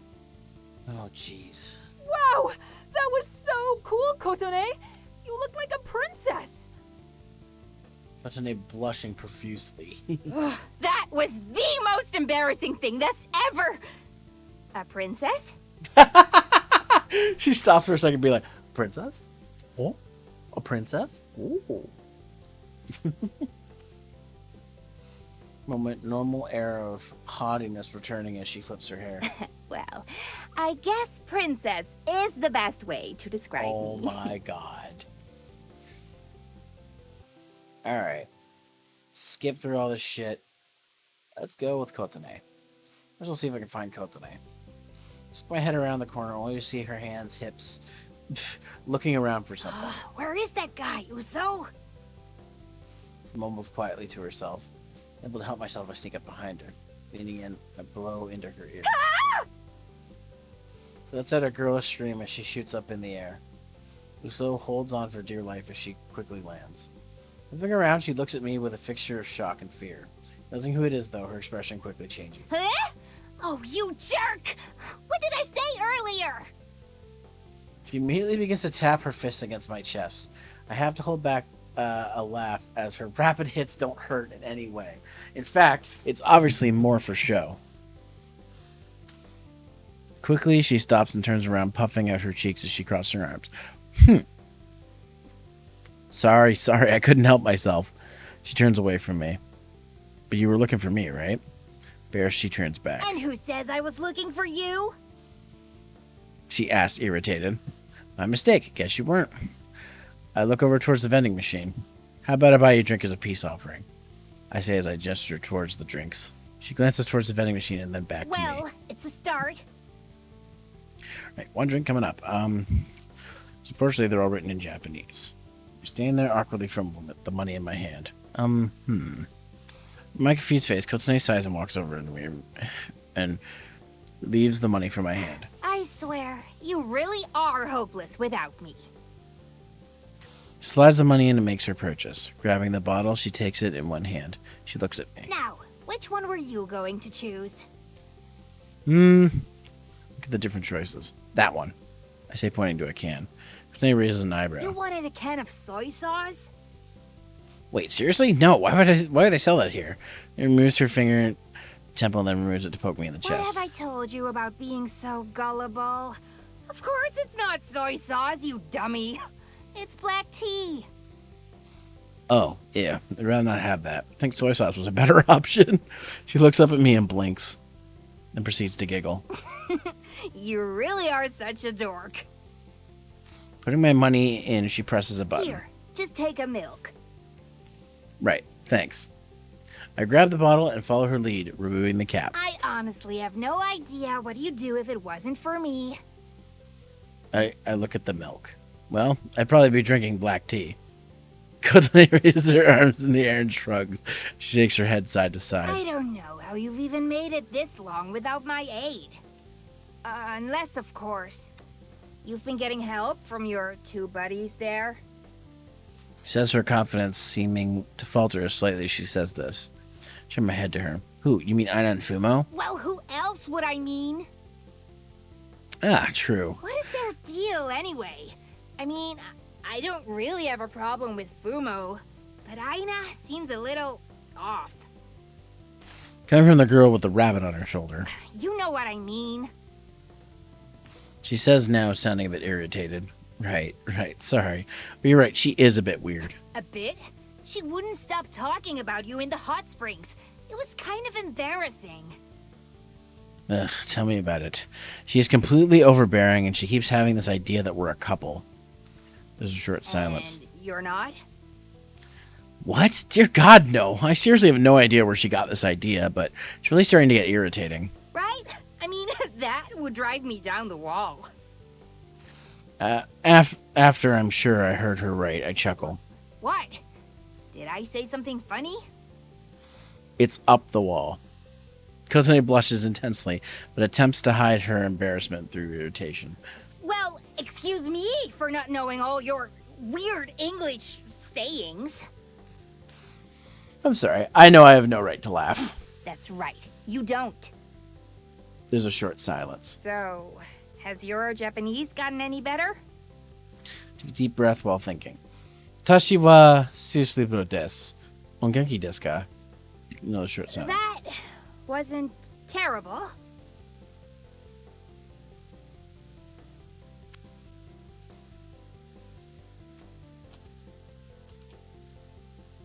But if that's all you've got after being here for so long, I'm afraid you're quite a bit behind. You honestly should take some classes. I think for a moment. Oh, are you teaching? What? No, I wasn't offering me. I mean, I'm not a teacher. I shrug. Neither am I, but here I am. You really are impossible, you know that? She looks at me for a moment and lets out an exasperated sigh. I suppose I have no choice. If you need help with Japanese, I'll help. Seriously? That'd be great. Kotone waves her head back and forth. You're lucky I'm in such a generous mood today. We take a drink of our milk. I know it's a bit strange to be asking Kotone for help while I have Fumo around, but to be honest, if I'm around just Fumo, that means I have to be around Aina, too. At least this way, if I go alone to Kotone's, at least she has to be quiet. Huh. Kotone. She really is strange, but one thing for sure is she's never dull around her. At least I know she'll definitely make learning Japanese interesting. Either way, the thought of hanging out with Kotone made the idea of studying just a little more bearable. Of course, I would never tell her that, as it would inflate her head so much she'd probably float away. Well, here's to you, Kotone Sensei. With my milk up in cheers motion. It crosses her arms and closes her eyes, nodding. Kotone Sensei. I like that. Of course you do. I thought you would. I've heard some of the honorifics before, so I thought it would make me think for a second. Seriously, bro, Chan?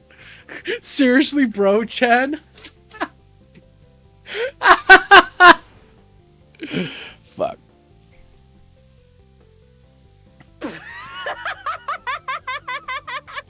My thoughts exactly. I look over her in confusion. What? What did I say? Merely continues to keep laughing. My head in resignation. I think that don't think I'll ever understand this one, but Kiryu-chan! No, if I always get back together, blah blah blah. Alright. I'll say you're both cute. You're both cute. I say very diplomatically. Well, that was indecisive. Alright. Well, if I didn't feel like having one of you mad at me for the rest of the day, 彼はなんて言ったの？ this is something in い Japanese. やー、退屈だな。 It says looking at me with a puffed face. Well, better safe than sorry. Okay, let's get to the next option. It'd be rude to reject it, so I'll take it. Thanks, Kotone. Gives me a smirk back. I told you, I keep my promises. Alright, let's see.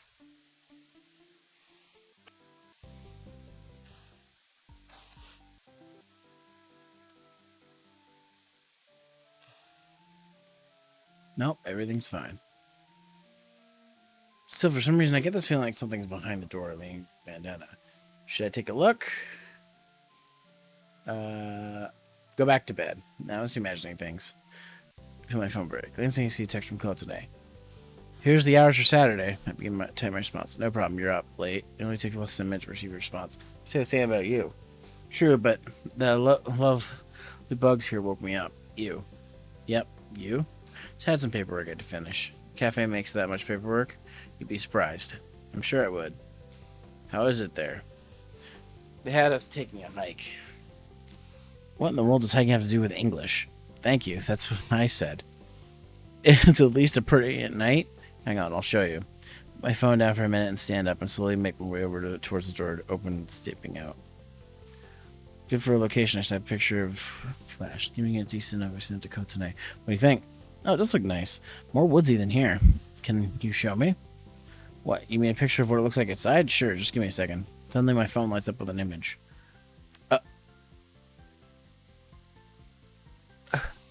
Trees or buildings I assumed I would see instead. Oh my goodness. Oh my. Appears to be Kotone, except instead of her usual attire, she's dressed as a skin-tight costume that looks straight out of a cartoon. Can't help but laugh to myself. My god, she totally sent this by accident. I better save this before she deletes it. Button, I save it off my phone. Then a moment later, an image vanishes, replaced with a new view of buildings outside of a window. To my surprise, I feel the phone vibrate in my hand. Oh my god, she's actually calling me. Still on the veranda, I feel it's okay to answer.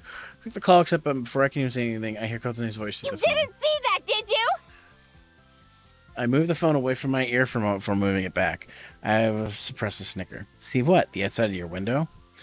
Was I not supposed to see that? I mean, it doesn't look that bad. I say, feigning completely innocent. You didn't see. See what? A slight pause. Oh, nothing. So, see? The view isn't as nice as yours. I really can be an awful person sometimes. Well, true, but at least you're near a convenience store. I'm in the middle of the nowhere. I'm not really a nature guy. You either? Yeah, I'm much much more of a city person myself. Same. Yeah, I like my conveniences. Right? The awkwardness is completely palpable. I should be at least merciful.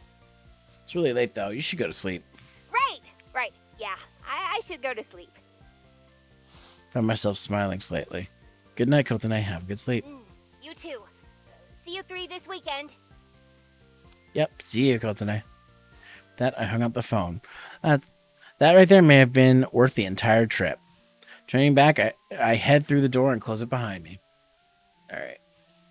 As I head to my pillow, I find myself going back to sleep. Hopefully the next 2 days will go by faster. Gaikokujin no Sensei. Alright, well. Oh god. Say something goofy.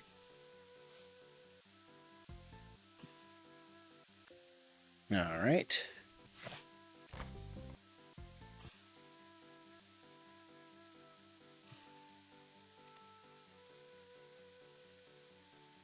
I actually don't remember what. Okay, what does she say? No, we're not.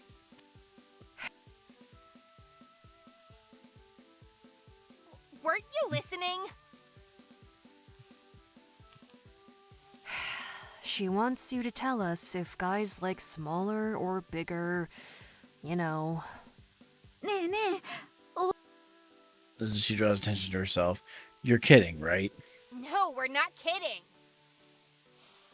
Like, seriously right now? Probably the most embarrassing question I've ever been asked in my life. Okay.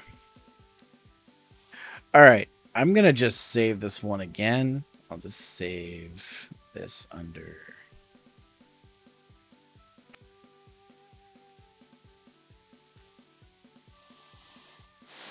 Okay.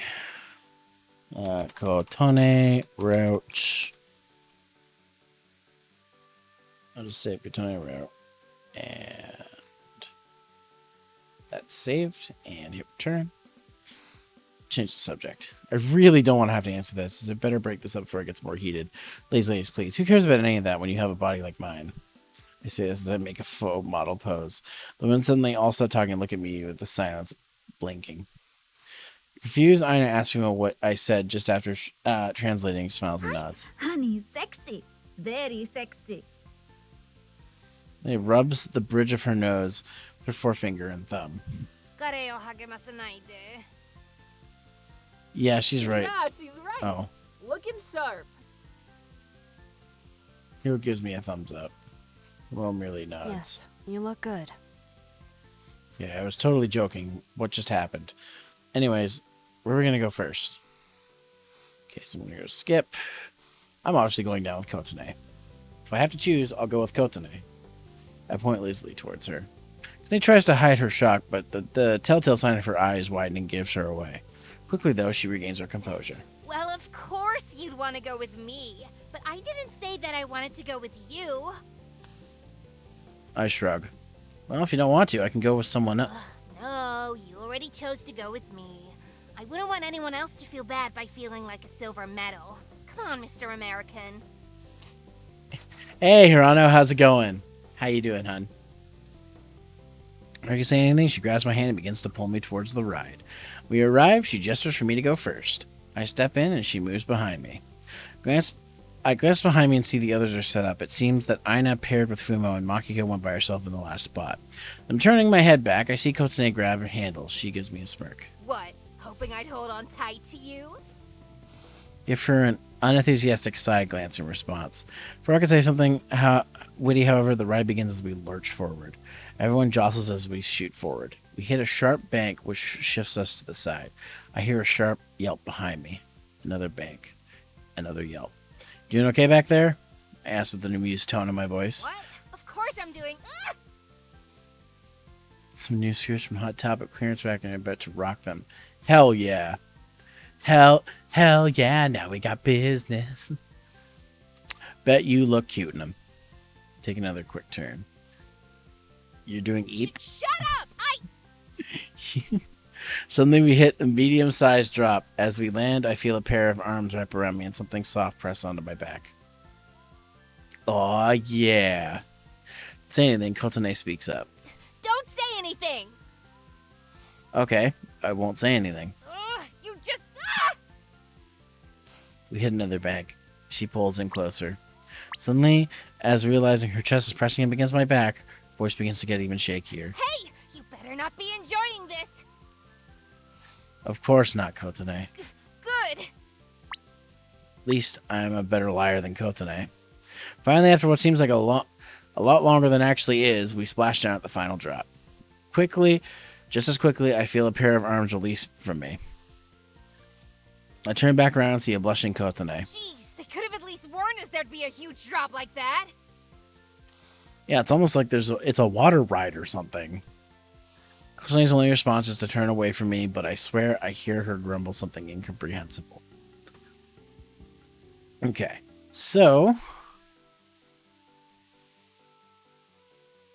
Oh wait, hold on.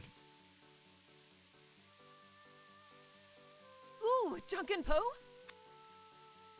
So, who's gonna end up getting stuck with Mr. American?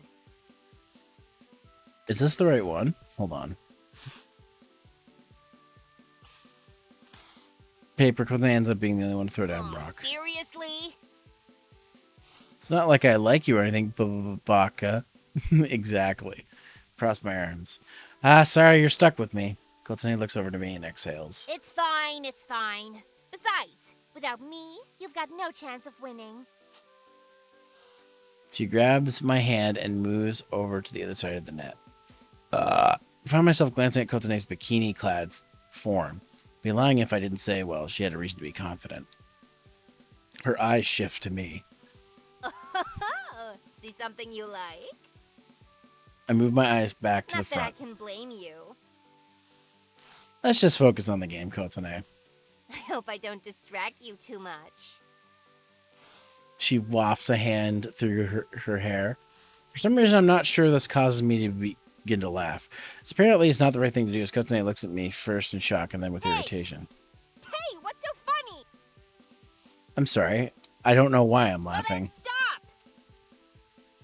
I can't. His face turns bright red as she begins to walk over to me, trudging through the water. I'm serious. Cut it out. Look. But she doesn't get to finish the statement as she loses her footing and falls forward. I do my best to attempt to catch her, but unfortunately she's just a foot or two far away. In her own attempt to stop herself, she reaches out her hand to attempt to grab onto me. It seems that she barely misses me, though, as her hands fall my sides and she goes down hard. For a moment, I could feel a bit of worry rush through me, but these prove to be unfounded as she pops back up, taking a breath of air. Jeez, are you okay, Kotone? That was a pretty big fall. An embarrassed Kotone stands up, averting her eyes from me in irritation. Yeah, I'm fine. No thanks to you. I told you to... A second after her move over to me, she begins to slow down before finally stopping. Huh? Okay. Suddenly, Kotone's face goes up 5 shades of red.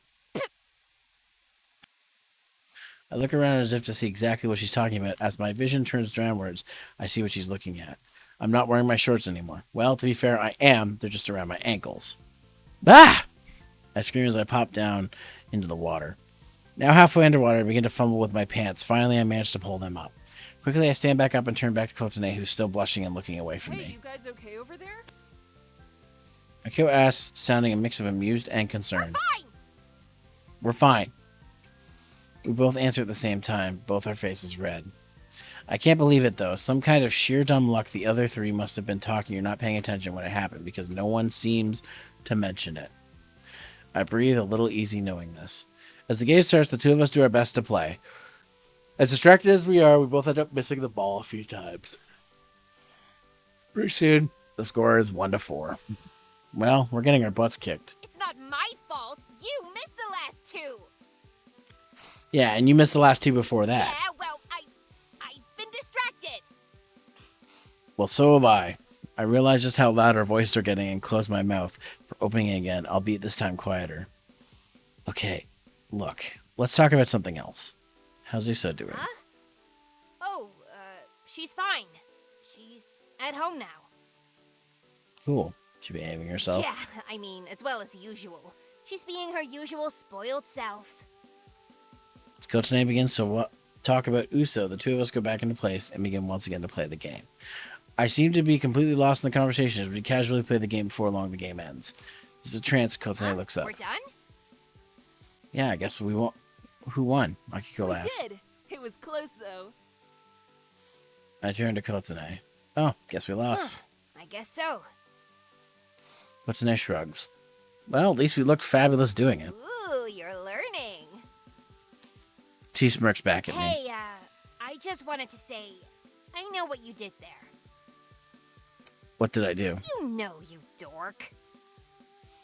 I don't believe I know what you're talking about. Oh, okay, well, I was going to thank you, but if you didn't do anything... Oh, now it's coming back to Nope, me. too late. That ship has left the station. It's the ship has sailed. Okay, now I'm really not going to thank you. Yep, that ship has left the station because it begins to grit her teeth in frustration. Welcome to the Hunter Base. Time for your checkup. Asarium, thank you for the follow. Welcome to the Hunter Base. Please wait in the waiting room for your checkup. Is followers only turned on? No, it's not.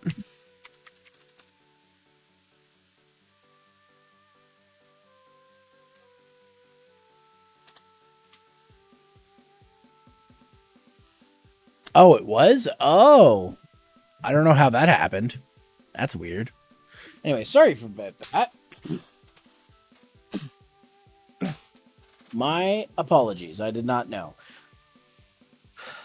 It must have got turned on during one of the things. I know I shouldn't push her like this, but for some reason, seeing Kotone flustered like this, I don't know, it's actually kind of cute. Still, though, I should probably break it off here before she gets too mad. Okay, I'm sorry, I'll stop. She crosses her arms under her chest in a huff. You know, you really are the last person who should be mocking someone for language. My god, did you know you are playing a game right now? Yes! I know about this game. It's my friend made this game.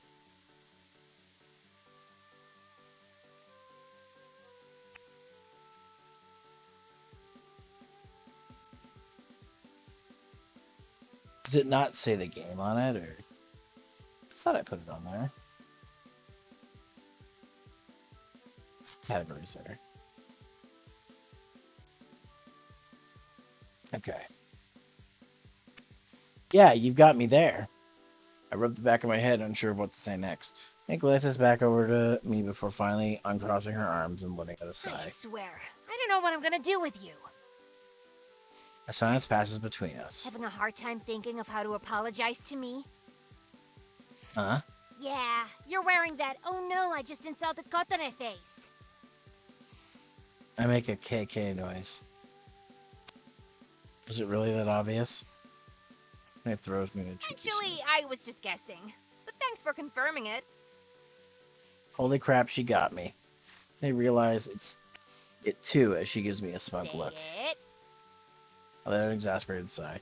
You're amazing, Kotone Sensei. Kotone nods. That's all I wanted to hear. And with that, Kotone turns and walks away from me towards the others. Alright. Let's see what was happening.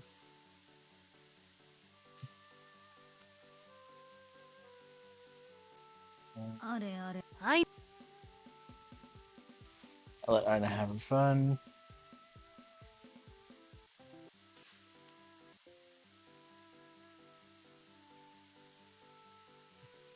I suppose 1, 4.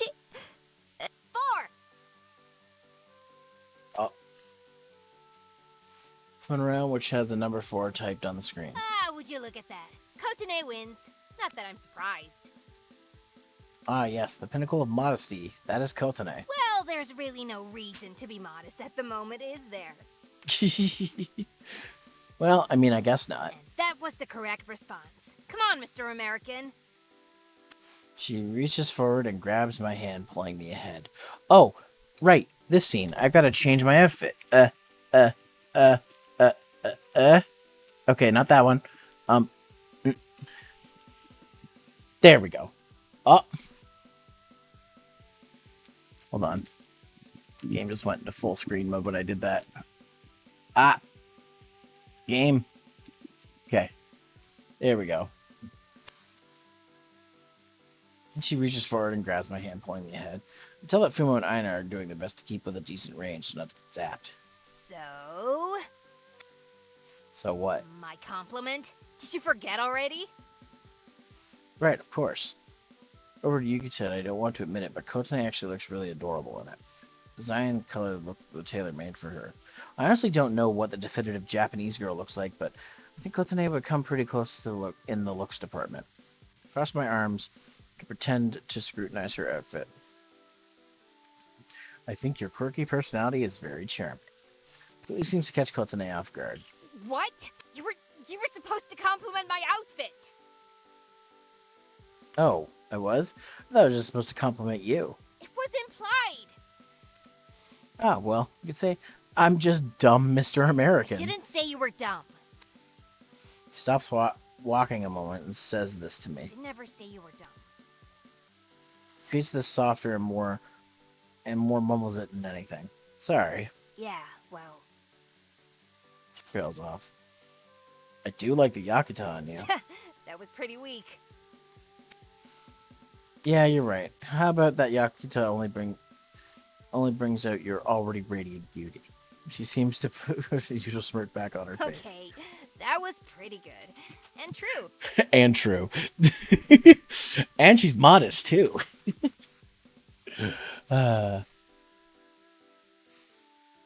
We walk a bit in silence as we continue forward. I look down and notice Kotone's hand still in mine. I realize you're still holding my hand, right? Kotone glances down and then back at me. Is that a problem? Shake my head. No, not really. I just mentioned it. I don't know, in case you forgot. Me and her eyes mix confusion and amusement. In case I... You really are weird. Two of us walk in silence. Kotone is still holding my hand, but using it to pull me ahead through the now growing crowd. And hey, you don't look too bad yourself. Really? I thought you'd be the first one to call me out about how strange I looked. Kotone steps. What do you mean by that? I don't know. I just thought you'd be like, haha, you look so weird in Japanese clothing, Mr. American, or something like that. Kotone gives me a small smile. The last thing you need is a crush to your self-esteem. Besides, like I said, it looks good on you. If it didn't, I tell you. Well, that's true. And just so you know, I expect that same level of honesty from you. I can feel Kotone's hand start to become slightly sweaty. She seems to feel it too as she releases my hand. She looks at me. Oh my goodness. Looks at me, her face slightly burning. What? No, I told you it looks good. And me those eyes for a few seconds as it's staring directly into my soul before suddenly turning away to smirk back on her face. I thought so. Just making sure. Oi, honey. I hear Aina call for me a few feet away from the entryway where the booths begin. I turn away to look at her, and by the time I look back, Kotone has already walked away from me to rejoin the others. Excuse me. I finally reached the entryway. In position, okay. It's just to walk with all of them three at once. Walk towards one, only a few feet away from here. I don't have a slight soup on her face. Hey, Kotone, you okay? Huh? What? Her head whips to the side, just in shock. Oh, hey, Mr. American. Is everything okay? What? Of course. Why wouldn't everything be fine? I don't know. You just look kind of out of it. Well, thank you, but I'm fine. Oh, well, okay then. In that case, do you want to rejoin the group? I ask as I gesture over to the three girls who are trying to decide what kind of food they want at the nearby stall. In a minute. I catch her making a sidelong glance to the left of her. Following a line of sight, I notice a game stall. Did you want to play that game? I ask, gesturing what appears to be a shooting gallery, complete with little toy pop gun.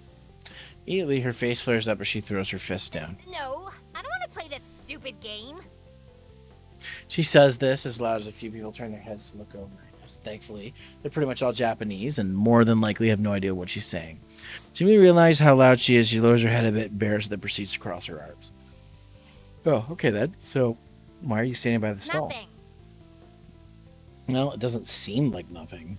I press my arm as if to copy her. After a few seconds of this statement, Kotone is the one that breaks as her gaze swifts away from mine. Stupid guy won't sell it to me.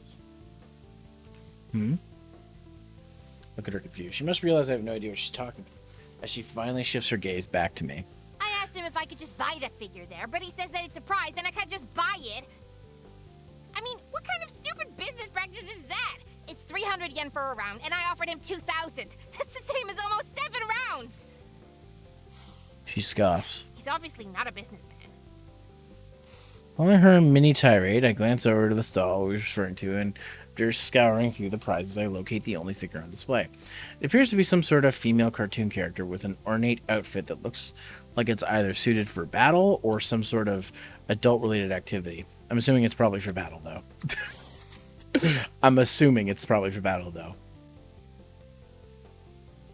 You know, just...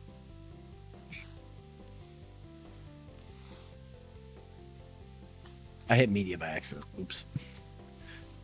I point to the figure. You mean that cartoon girl figure? To my shock, Kotone immediately flips over to me with a look of extreme irritation in her face. Don't you know anything? That's Gaikokujin from...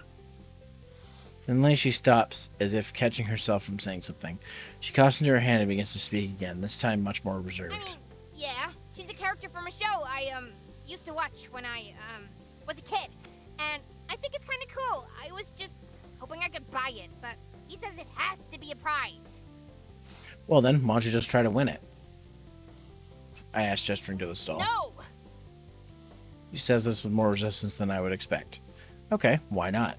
Because it's the principle of the thing. I shouldn't have to win it. I should just be able to buy it. Well, if that's what the owner of the stall decided, there's not much we can do about that. No, but it's to win fine. it. Completely ignoring her resistance, I walk over to the stall and get a closer look. It appears to be a shooting gallery, complete with a pop gun. Even though I'm just going off visuals, I think I could get the general idea to try to shoot the item off the pedestal. Then back to Kotone, who, to my surprise, has followed me to the stall. So what? You don't think you can do it? What? No, that's not... Then what's the problem? Pick up the toy rifle and make a gesture for her to take it. However, she merely folds her arms tighter. No. Down at the gun and then over to her. Could it be that you're a terrible shot? It makes a sound and tells me I hit it right on the head. Well, not all of us are gunslinging Americans who are born with one in their hands, okay? Wow. It's probably right, though. I'm sorry to all my American followers. I give her a strange look accompanied with a smirk. You really think all Americans like guns? I mean, don't you? I chuckle. Well, that's some assumption on your part. For your information, I've never held a real one before. Sheesh. Yes, really. Is it that hard to believe, or do you just assume every American walks around the street with a 6-shooter everywhere they go? What? No, I don't believe stereotypes like that. Rather than try to make her explain herself, I merely pick up the toy gun and turn around to the man at the booth and hand him some money. What are you doing? You said that you wanted that figure, right? Well, I'm going to try and get it for you then. What? I didn't ask for you to do that. Well, I already handed him the money, so you know, it would be kind of awkward. But you said you've never used a gun before. I shrug. I haven't, but I can give this a try. It's only a pop gun anyways. You don't... Mm-hmm. I make a non-committal noise as I turn around and aim the pop gun at the lineup of prizes. Take a breath, aim, pull the trigger. It makes a loud pop sound, and the cork goes completely wide, missing the item entirely. KK. The weird noise without even realizing it. Well, that was embarrassing. Wow, that was terrible. Thanks, Kotone. You really never have held a gun before, have you? No, Kotone, I haven't. I fire again. This one also misses terribly. I try again. I miss again, using my last shot. I fired, and I missed. I missed again. Had a popsicle. Passed out in the snow. I fired, then I missed, and then I got some more money down, and then I fired, and then I missed, and then I fired, and I missed again. I missed again. Well, thanks for trying. I at least know that. However, whatever she's saying, I'm not hearing her. Back up and head the bed some more yet. To be another loaded toy gun. Hey, you don't have to... I ignore her and try again. Miss. Miss. I give the man some more money. Miss. I fired, then I missed. Why do I keep missing? Miss. I missed again. Had another popsicle. Pass that in the stove again. Reach in my pocket for more money. Hey! I feel Kotone's hand on my arm.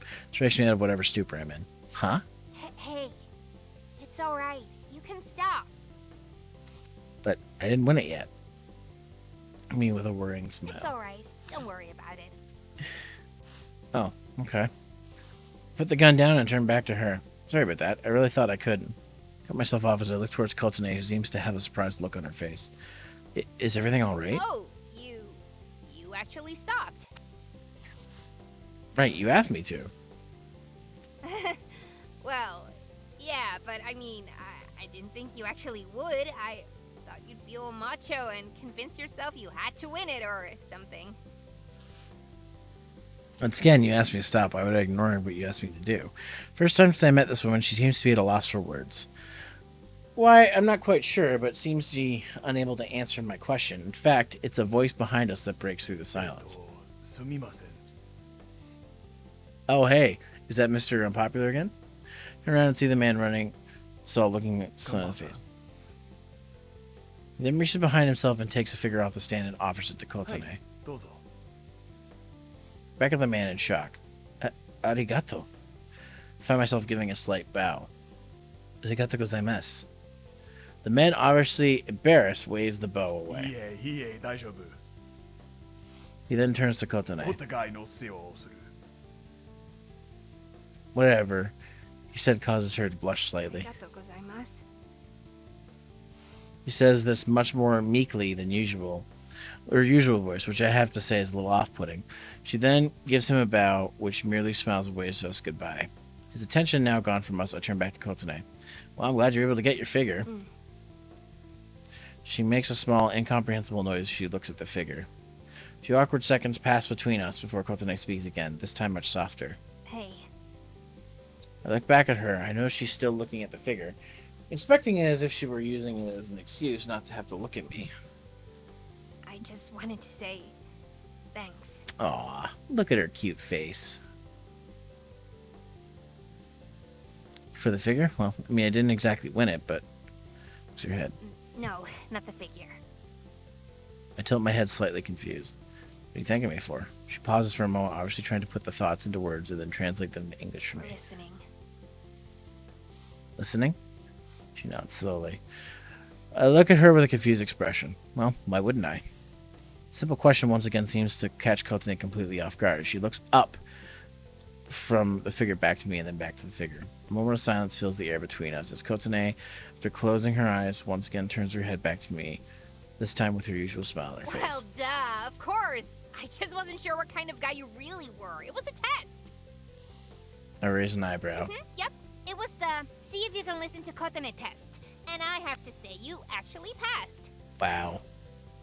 Oh, well, good then. I honestly have no idea what else I could possibly say in this situation. Conversation between us dries up as she looks back into the figure as expecting it. So, what kind of show is that? I ask, gesturing to the figure. Kotone seems to pause for a moment, as if to think, then nervously laughs. Oh, I'm not sure if I remember what it's about. I mean, it's been so long. That's okay. I'm sure I could look it up online. I take out my phone. You said the character's name was Keiko Tachika, right? Wait! It's okay. You don't have to. At this point, it's already too late, as I've already typed in the name into the phone. Quickly read the synopsis of the show, characters from it. I raised my eyebrow in confusion. Kotone, you said the show was from when you were a kid, but it only came out last year. An incredibly nervous laugh comes out of her. Oh, did I say that? I mean, well, I nearly laughed at the situation. God, she's so easy to read.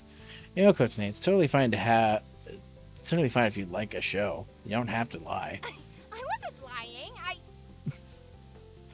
And that's the second lie. Alright, fine. Jeez. Yes, I like the show, alright? Not exactly sure why you were trying to hide it. Isn't it obvious? No. It's embarrassing. Kotone, you run a rabbit cafe and say chew at the end of your sentences. Why would you think watching a cartoon is embarrassing? That's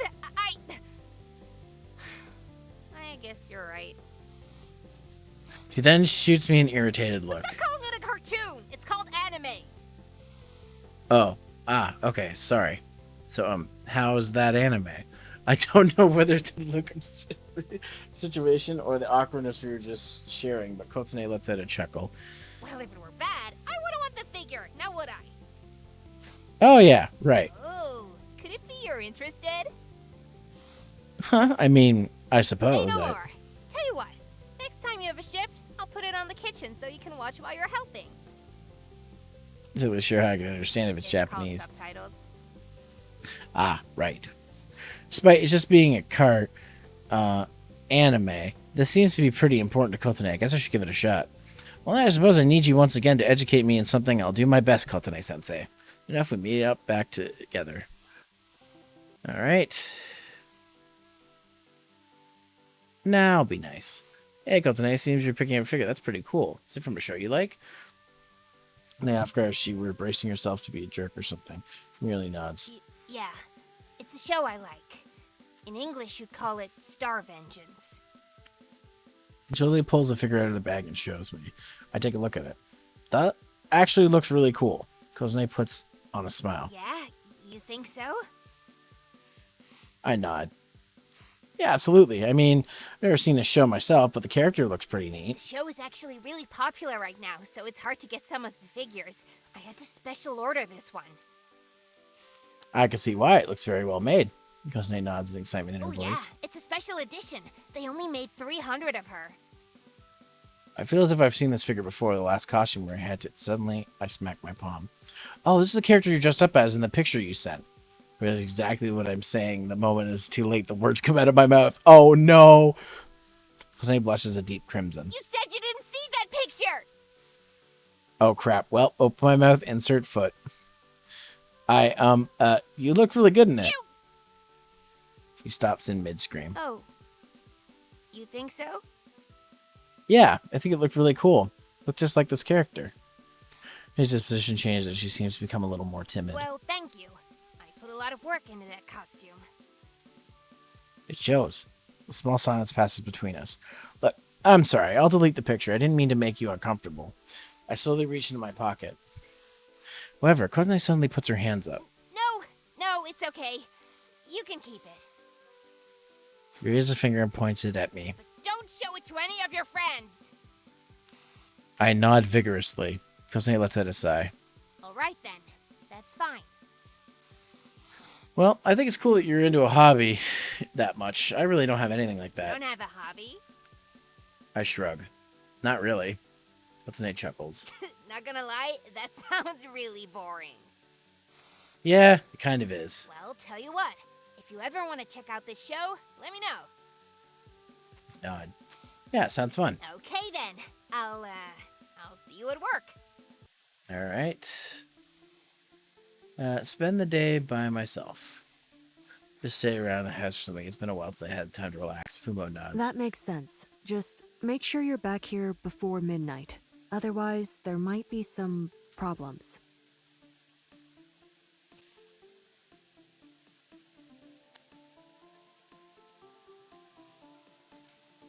A vision of Fumo and Aina being repeatedly hit by lightning flashes through my mind. Right. No, I'll be here by midnight. Seems to satisfy Fumo as she nods. Mo turns and says something to Aina, who nods as well. Are you two leaving soon? Fumo turns back to me. We're actually leaving right now. I just needed to make sure you knew what was going on first. Oh, right. Well, have a good time then. Fumo shrugs. Well, it won't really be a good time, but thank you. Watch the two of them head towards the door. Aina turns to me and smiles. Bye-bye. Here's my hand as I wave gently to them. Okay, bye. Two of them head out the door, closing it behind them. But for a good minute, merely just sitting there in silence. I turn around in a circle, looking around just to make sure they're really gone.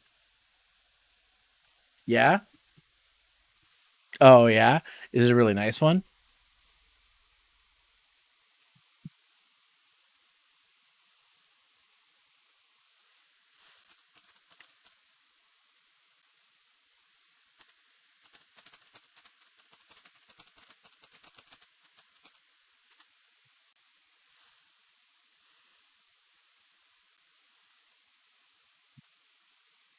Moons on it. Ooh, that sounds cute. Huh. I mean, I know she just told me that we be separated, but timidly opened the doors of my apartment as if expecting to jump out at any moment. Finally walked to the front door and opened it. In my head from left to right. Huh, I guess they're actually gone. Suns and moons. Oh, okay. Well, to no one in particular.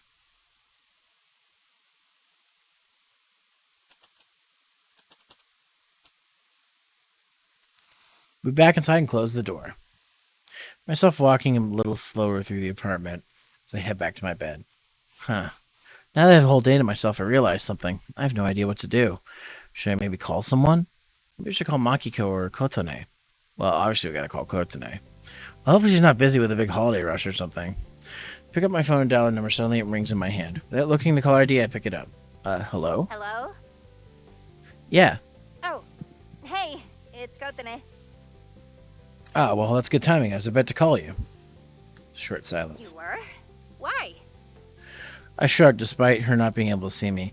Well, I'm not doing anything today. I was just going to ask if you were doing anything. I know it's an important holiday and all. There's another short silence. Yeah, it normally is. Aren't you going to be hanging out with Fumo or Aina? No, they wanted to go to some shrine in the middle of nowhere. I really wasn't feeling like doing that. So what? You're going to spend New Year's alone? Well, that's why I was going to call you. Speaking of which, you called me. What exactly did you want? Well, excuse me for calling to check on the poor lonely guy.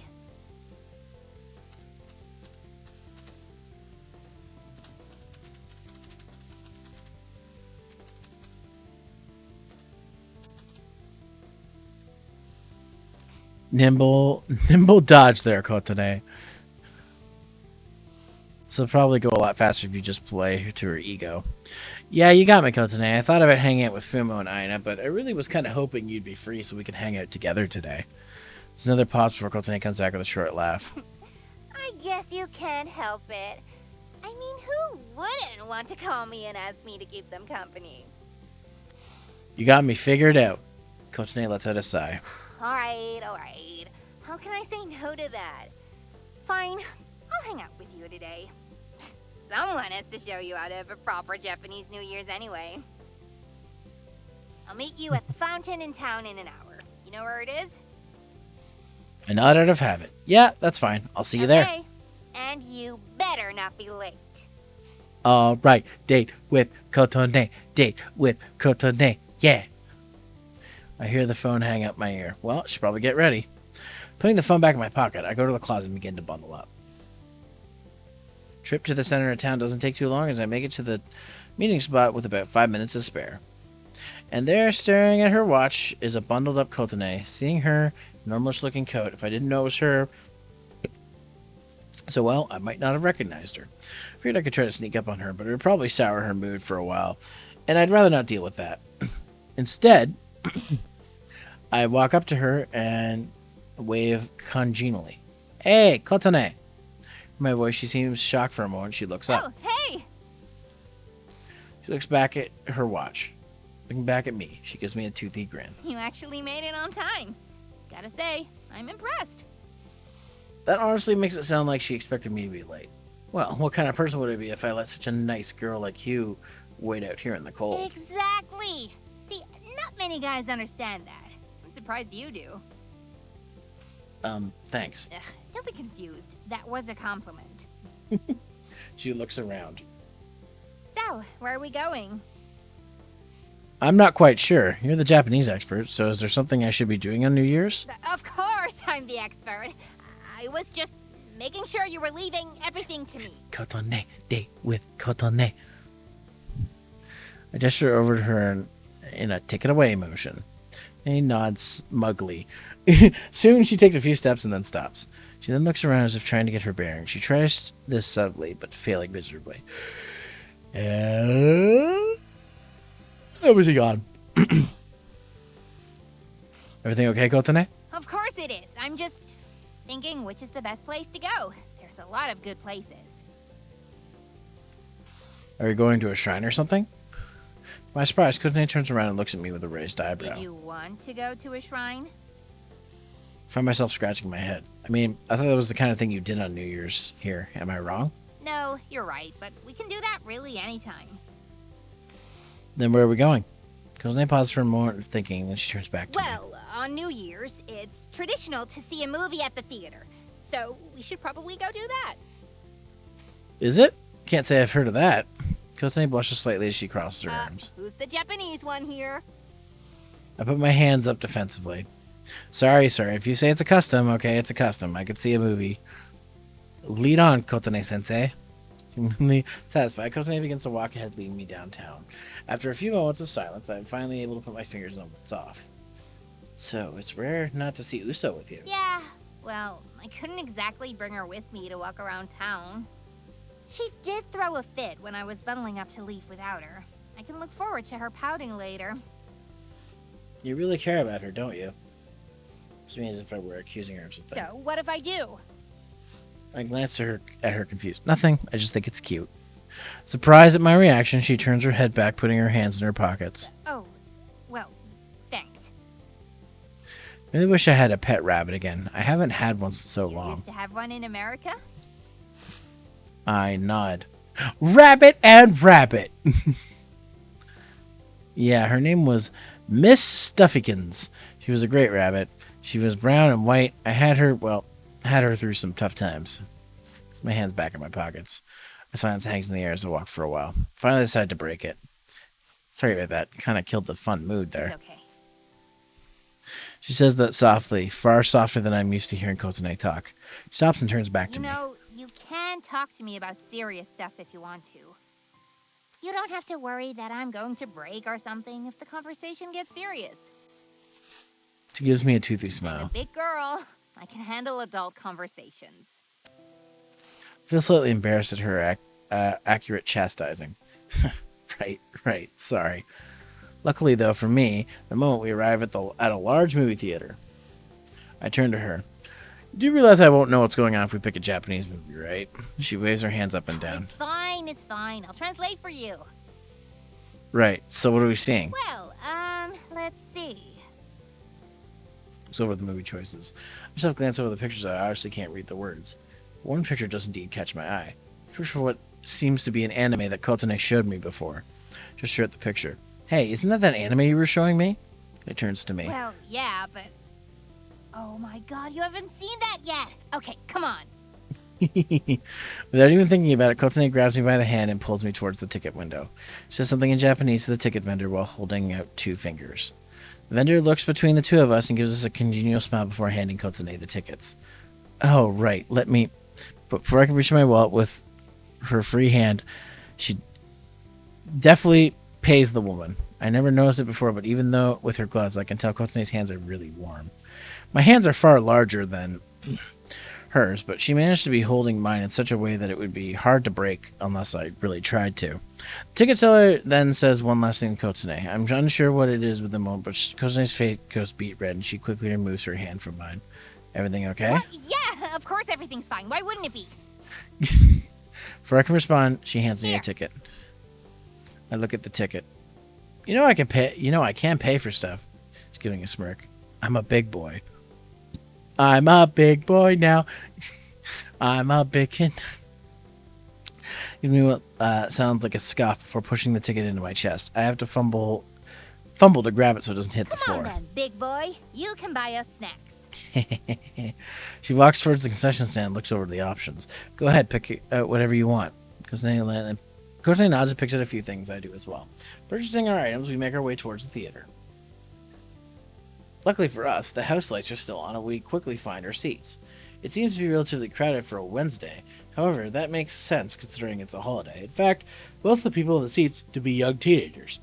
Oh geez, young teenagers. I look around. Yep, soon enough I definitely recognize several students from my school. What's the name notices my fidgeting. Everyone okay? Yeah, I just realized some of these kids are from my school. All as if she's relieved, Kotone gives me a toothy grin. Well then, you're just going to be the cool teacher now, aren't you? I look at her with a bit of confusion as she says this. Sure enough, within a minute, one of them spots me and whispers something to their friend. They turn around and see me as well, giggling. They wave back to me, which I beat red embarrassingly give a wave back. They giggle and say a bunch of words back and forth to each other in Japanese. One of the words they said aloud picked up is kanajo. Kotone must hear this, suddenly her face turns bright red too, sure to turn her head away. Confused, I shuffle myself around to grab my translation book. You see me move around? I'm getting my translation book. This girl said something, and I wanted to know what it was. Something seems to click in Kotone's head as her eyes grow larger. It's fine. Don't worry about it. She says as she gently shoves me back into my seat. But Kotone turns me to a serious expression on her face. That's intimidating by her blush. Don't look up that word. If Dad taught me anything, it's when to pick your fights. I put my hands up in defeat. All right, fine, I won't look. Lead Kotone sits back down. As she does, the lights go down and the movie begins. You can tell me what it means? I asked, leaning over to her in a whisper. The movie's starting. Nice deflection, Kotone. Says it's not worth it and let it go for now. The movie starts, the narration spouts a long string of Japanese that I can't get to hope to comprehend. Thankfully, Kotone leans over and translates for me. I nod. Right, this sounds familiar as the plot of a show I had seen with her earlier. Thankfully, all the movie's actions, there isn't much to translate. The movie chugs along. I never really seen myself as an anime fan before, but I have to say that the movie was doing pretty well at drawing me in. But 3/4 of the way through, you could tell they're prepping for the final climactic battle, and the main female meets up with the main male. The male says something to him in Japanese, obviously distraught in tears. However, this time Kotone doesn't say anything. I lean over to her. Kotone, what did he say? Especially so she can hear me. He's looking at the screen. Not important. She says once again, her ability is terribly shining through. What's going on seems pretty important to me. I suddenly feel a vibration next to me as if Kotone is shaking. Quickly, though, it subsides. Taking a deep breath, she opens her mouth and still looking away from me. She said, "Don't leave me. I love you." She says this extremely quickly and doing her best to hide her embarrassment. Ah, yeah, okay, I can see that now. For a second, I thought that Kenji loved Ruriko. Kotone turns to me, seemingly forgetting her embarrassment, and replaced the look of shock. Where'd you get that idea? I don't know, I just thought the way Kenji interacted with Ruriko was more genuine. I mean, Nadi is an okay character, but I think Kenji would be better with Ruriko. Thank you, right? Oh my god, I thought I was the only person who thought that.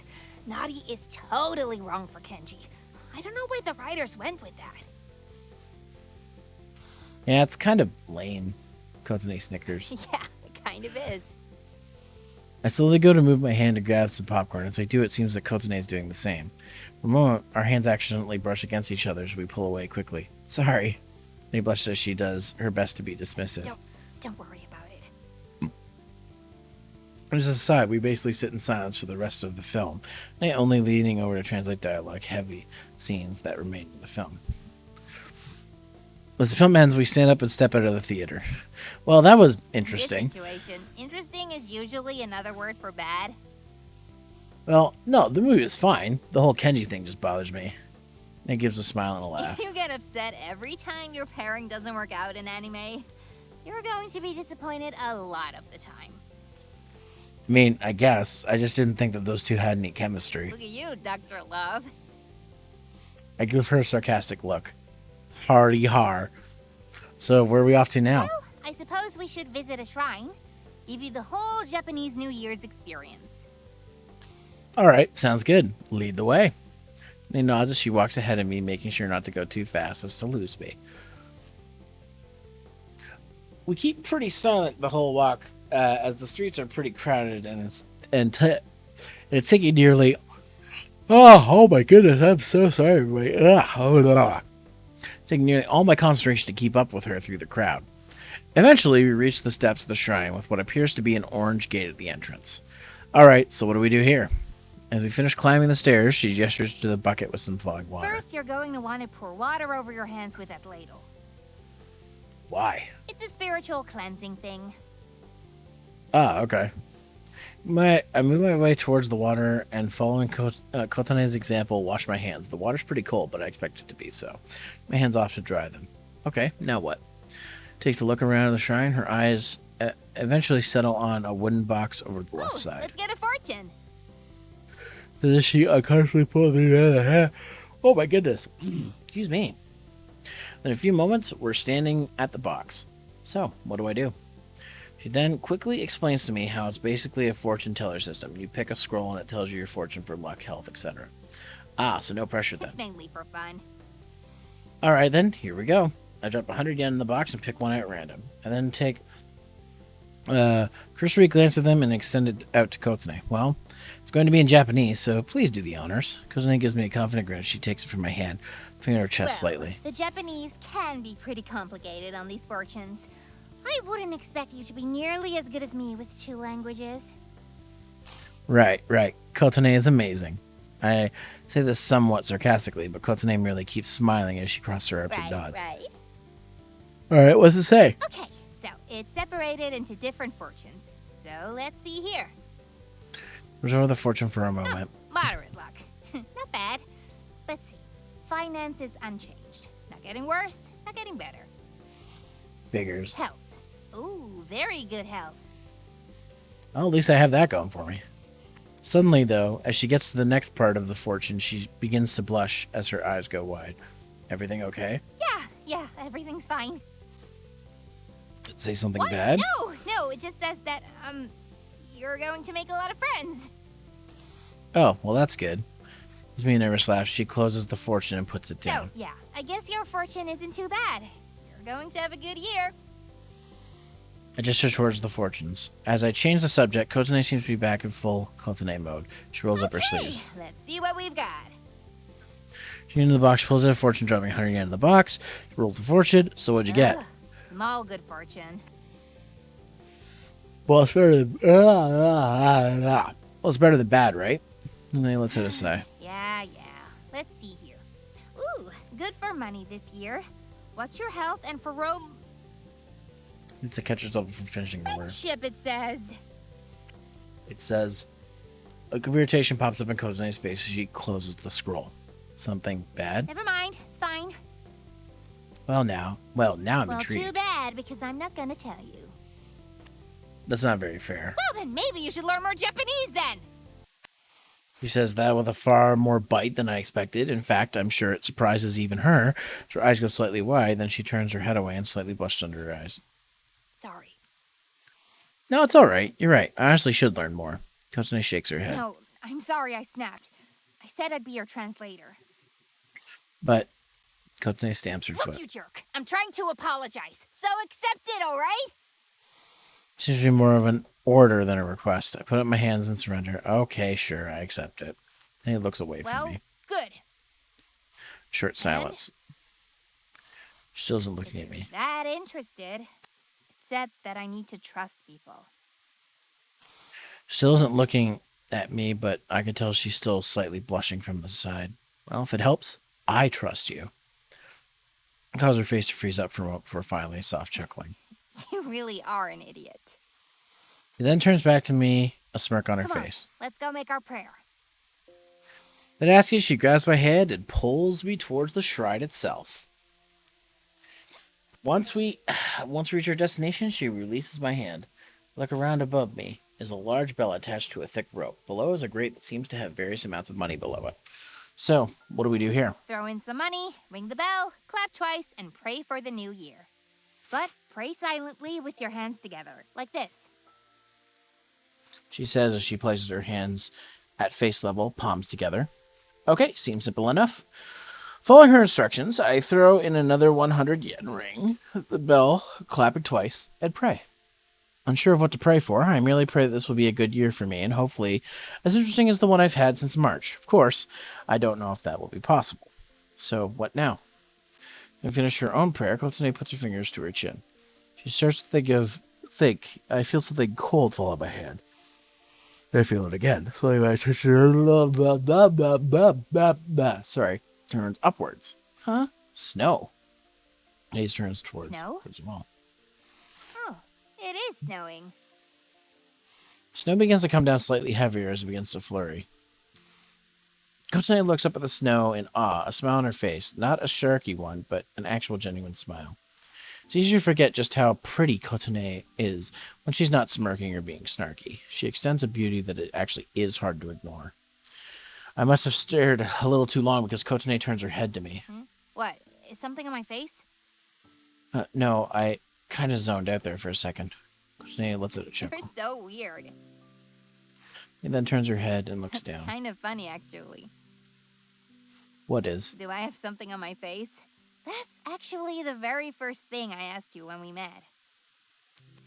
Was it? Well, it was in Japanese, so you wouldn't have known. But yeah. Huh. Well, I suppose I should stop zoning out while facing people then. Yeah, that's probably a good idea. A short silence falls between the two of us. Hey, Kotone? Hmm? I just wanted to say thanks for today. I had fun.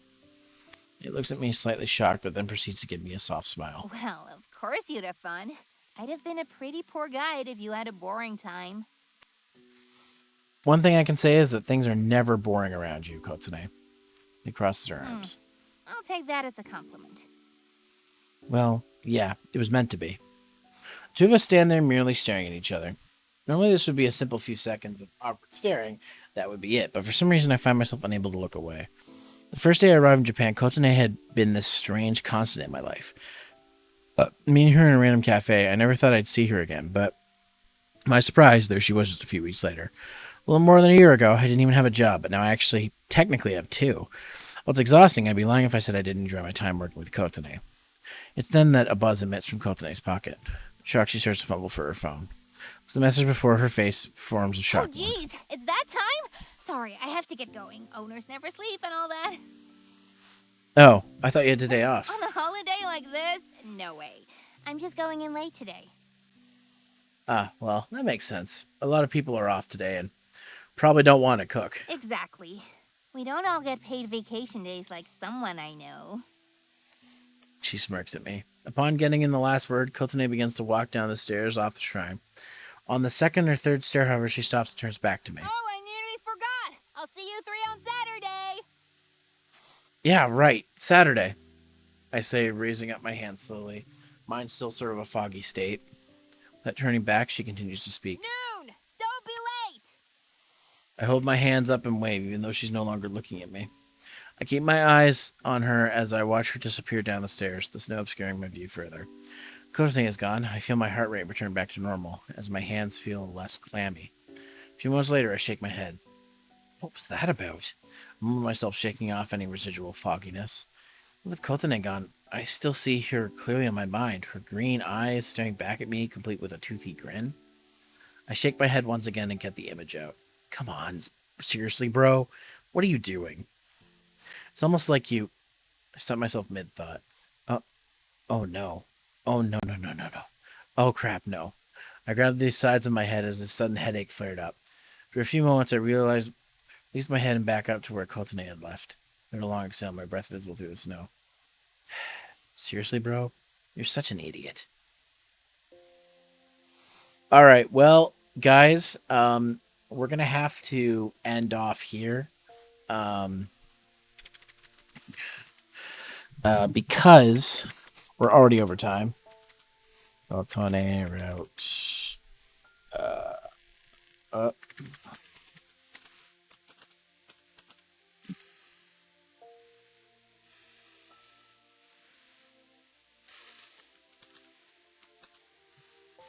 Question mark on that.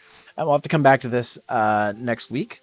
Like I said, next Saturday we'll be doing this, but the Saturday after I'm going to be starting my vacation, so I will not be here to stream. But in any case, I hope you guys are enjoying this. Hey, we got one. We're through one of the routes already, and so I mean, we're almost through the second one.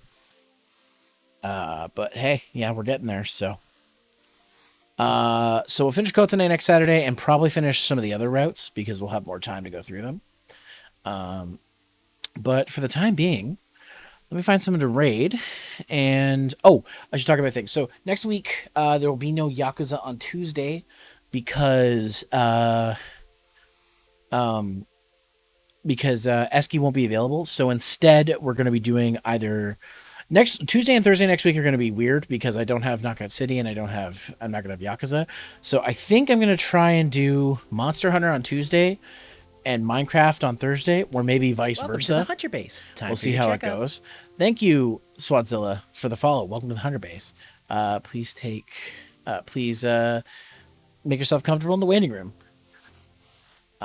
So so on so on Tuesday, like I said, Tuesday normally I would do Yakuza, but and Thursday I normally do Knockout City. But on those days, one of them is going to be Monster Hunter, one of them is going to be Minecraft. I don't know which is going to be which yet. It just depends who's available. So we'll find out. Yeah, and then on Saturday, obviously, if we're lucky, we'll finish the rest of the routes in Gaikokujin no Sensei, but we'll see. Yeah. So let's go find someone to raid. Let's see. Let's see who's live right now. We got Mr. Up here. We got Nightman. We got Esky. Is Mr. Up here still live? I haven't rated him in like a hot minute. He is not still live. In fact, he's hosting me. He was live 8 hours ago. It says at 4:58 p.m. he was live. The hell? Did it just take a long time to say that he was live? That's weird. Oh, he was doing Uncharted. Okay, that's pretty sweet. Okay, well, let's see who else. Let's see.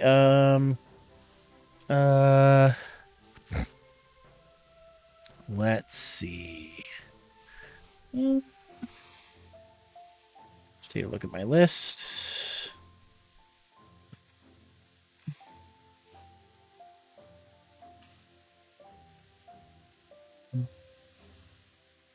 Dad's doing more Shadowverse. Let's see. Let's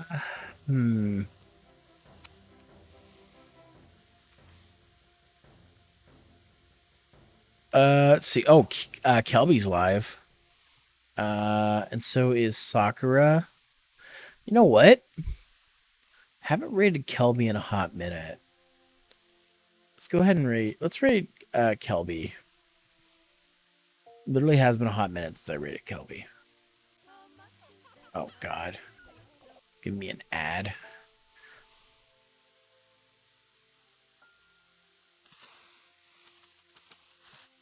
Okay, so here we go. Kelby's doing some Tom Clancy. Oh, with a friend of ours. Let's see. Raid. It doesn't get to like the size of that one lady on YouTube. All right, so guys, here's the raid message. If you're subbed, if you're not subbed, you can use this one instead. You guys can join my Discord server here. On Tuesday nights, we do Toku Tuesday, so that's something you can join in on if you're a supporter. We also have, you can also find my social medias here and my YouTube channels here where I post my highlight reels and other content, as well as my VODs. Once again, raid message if you're subbed. If you're not, you can use this one instead. Like I said, guys, Tuesday I'll be back, and Tuesday and Thursday and next Saturday I'll be back with more stuff. But for now, go say hi. Oh, it's Avery. That's who it is. Avery is with. I can't believe her name just left my mind. Anyways, so Kelby and Avery are playing Tom Clancy. Go say hi. For the time being, though, guys, take care. Comb your hair and brush. Use a brush. Don't do drugs. Stay in school. Eat your teeth. I will see you next time on Sheet. And go give Kelby some love. I'll see you next week, guys. And have a good one. And this raid's going to happen soon. The timer's still going down, though. It's going to happen. It's going to happen. It's going to happen. So, all right, countdown's happening. Bye, guys. Bye-bye. Bye. I was looking back at previous arts, and that old art of that fucking Batman was you were the second ever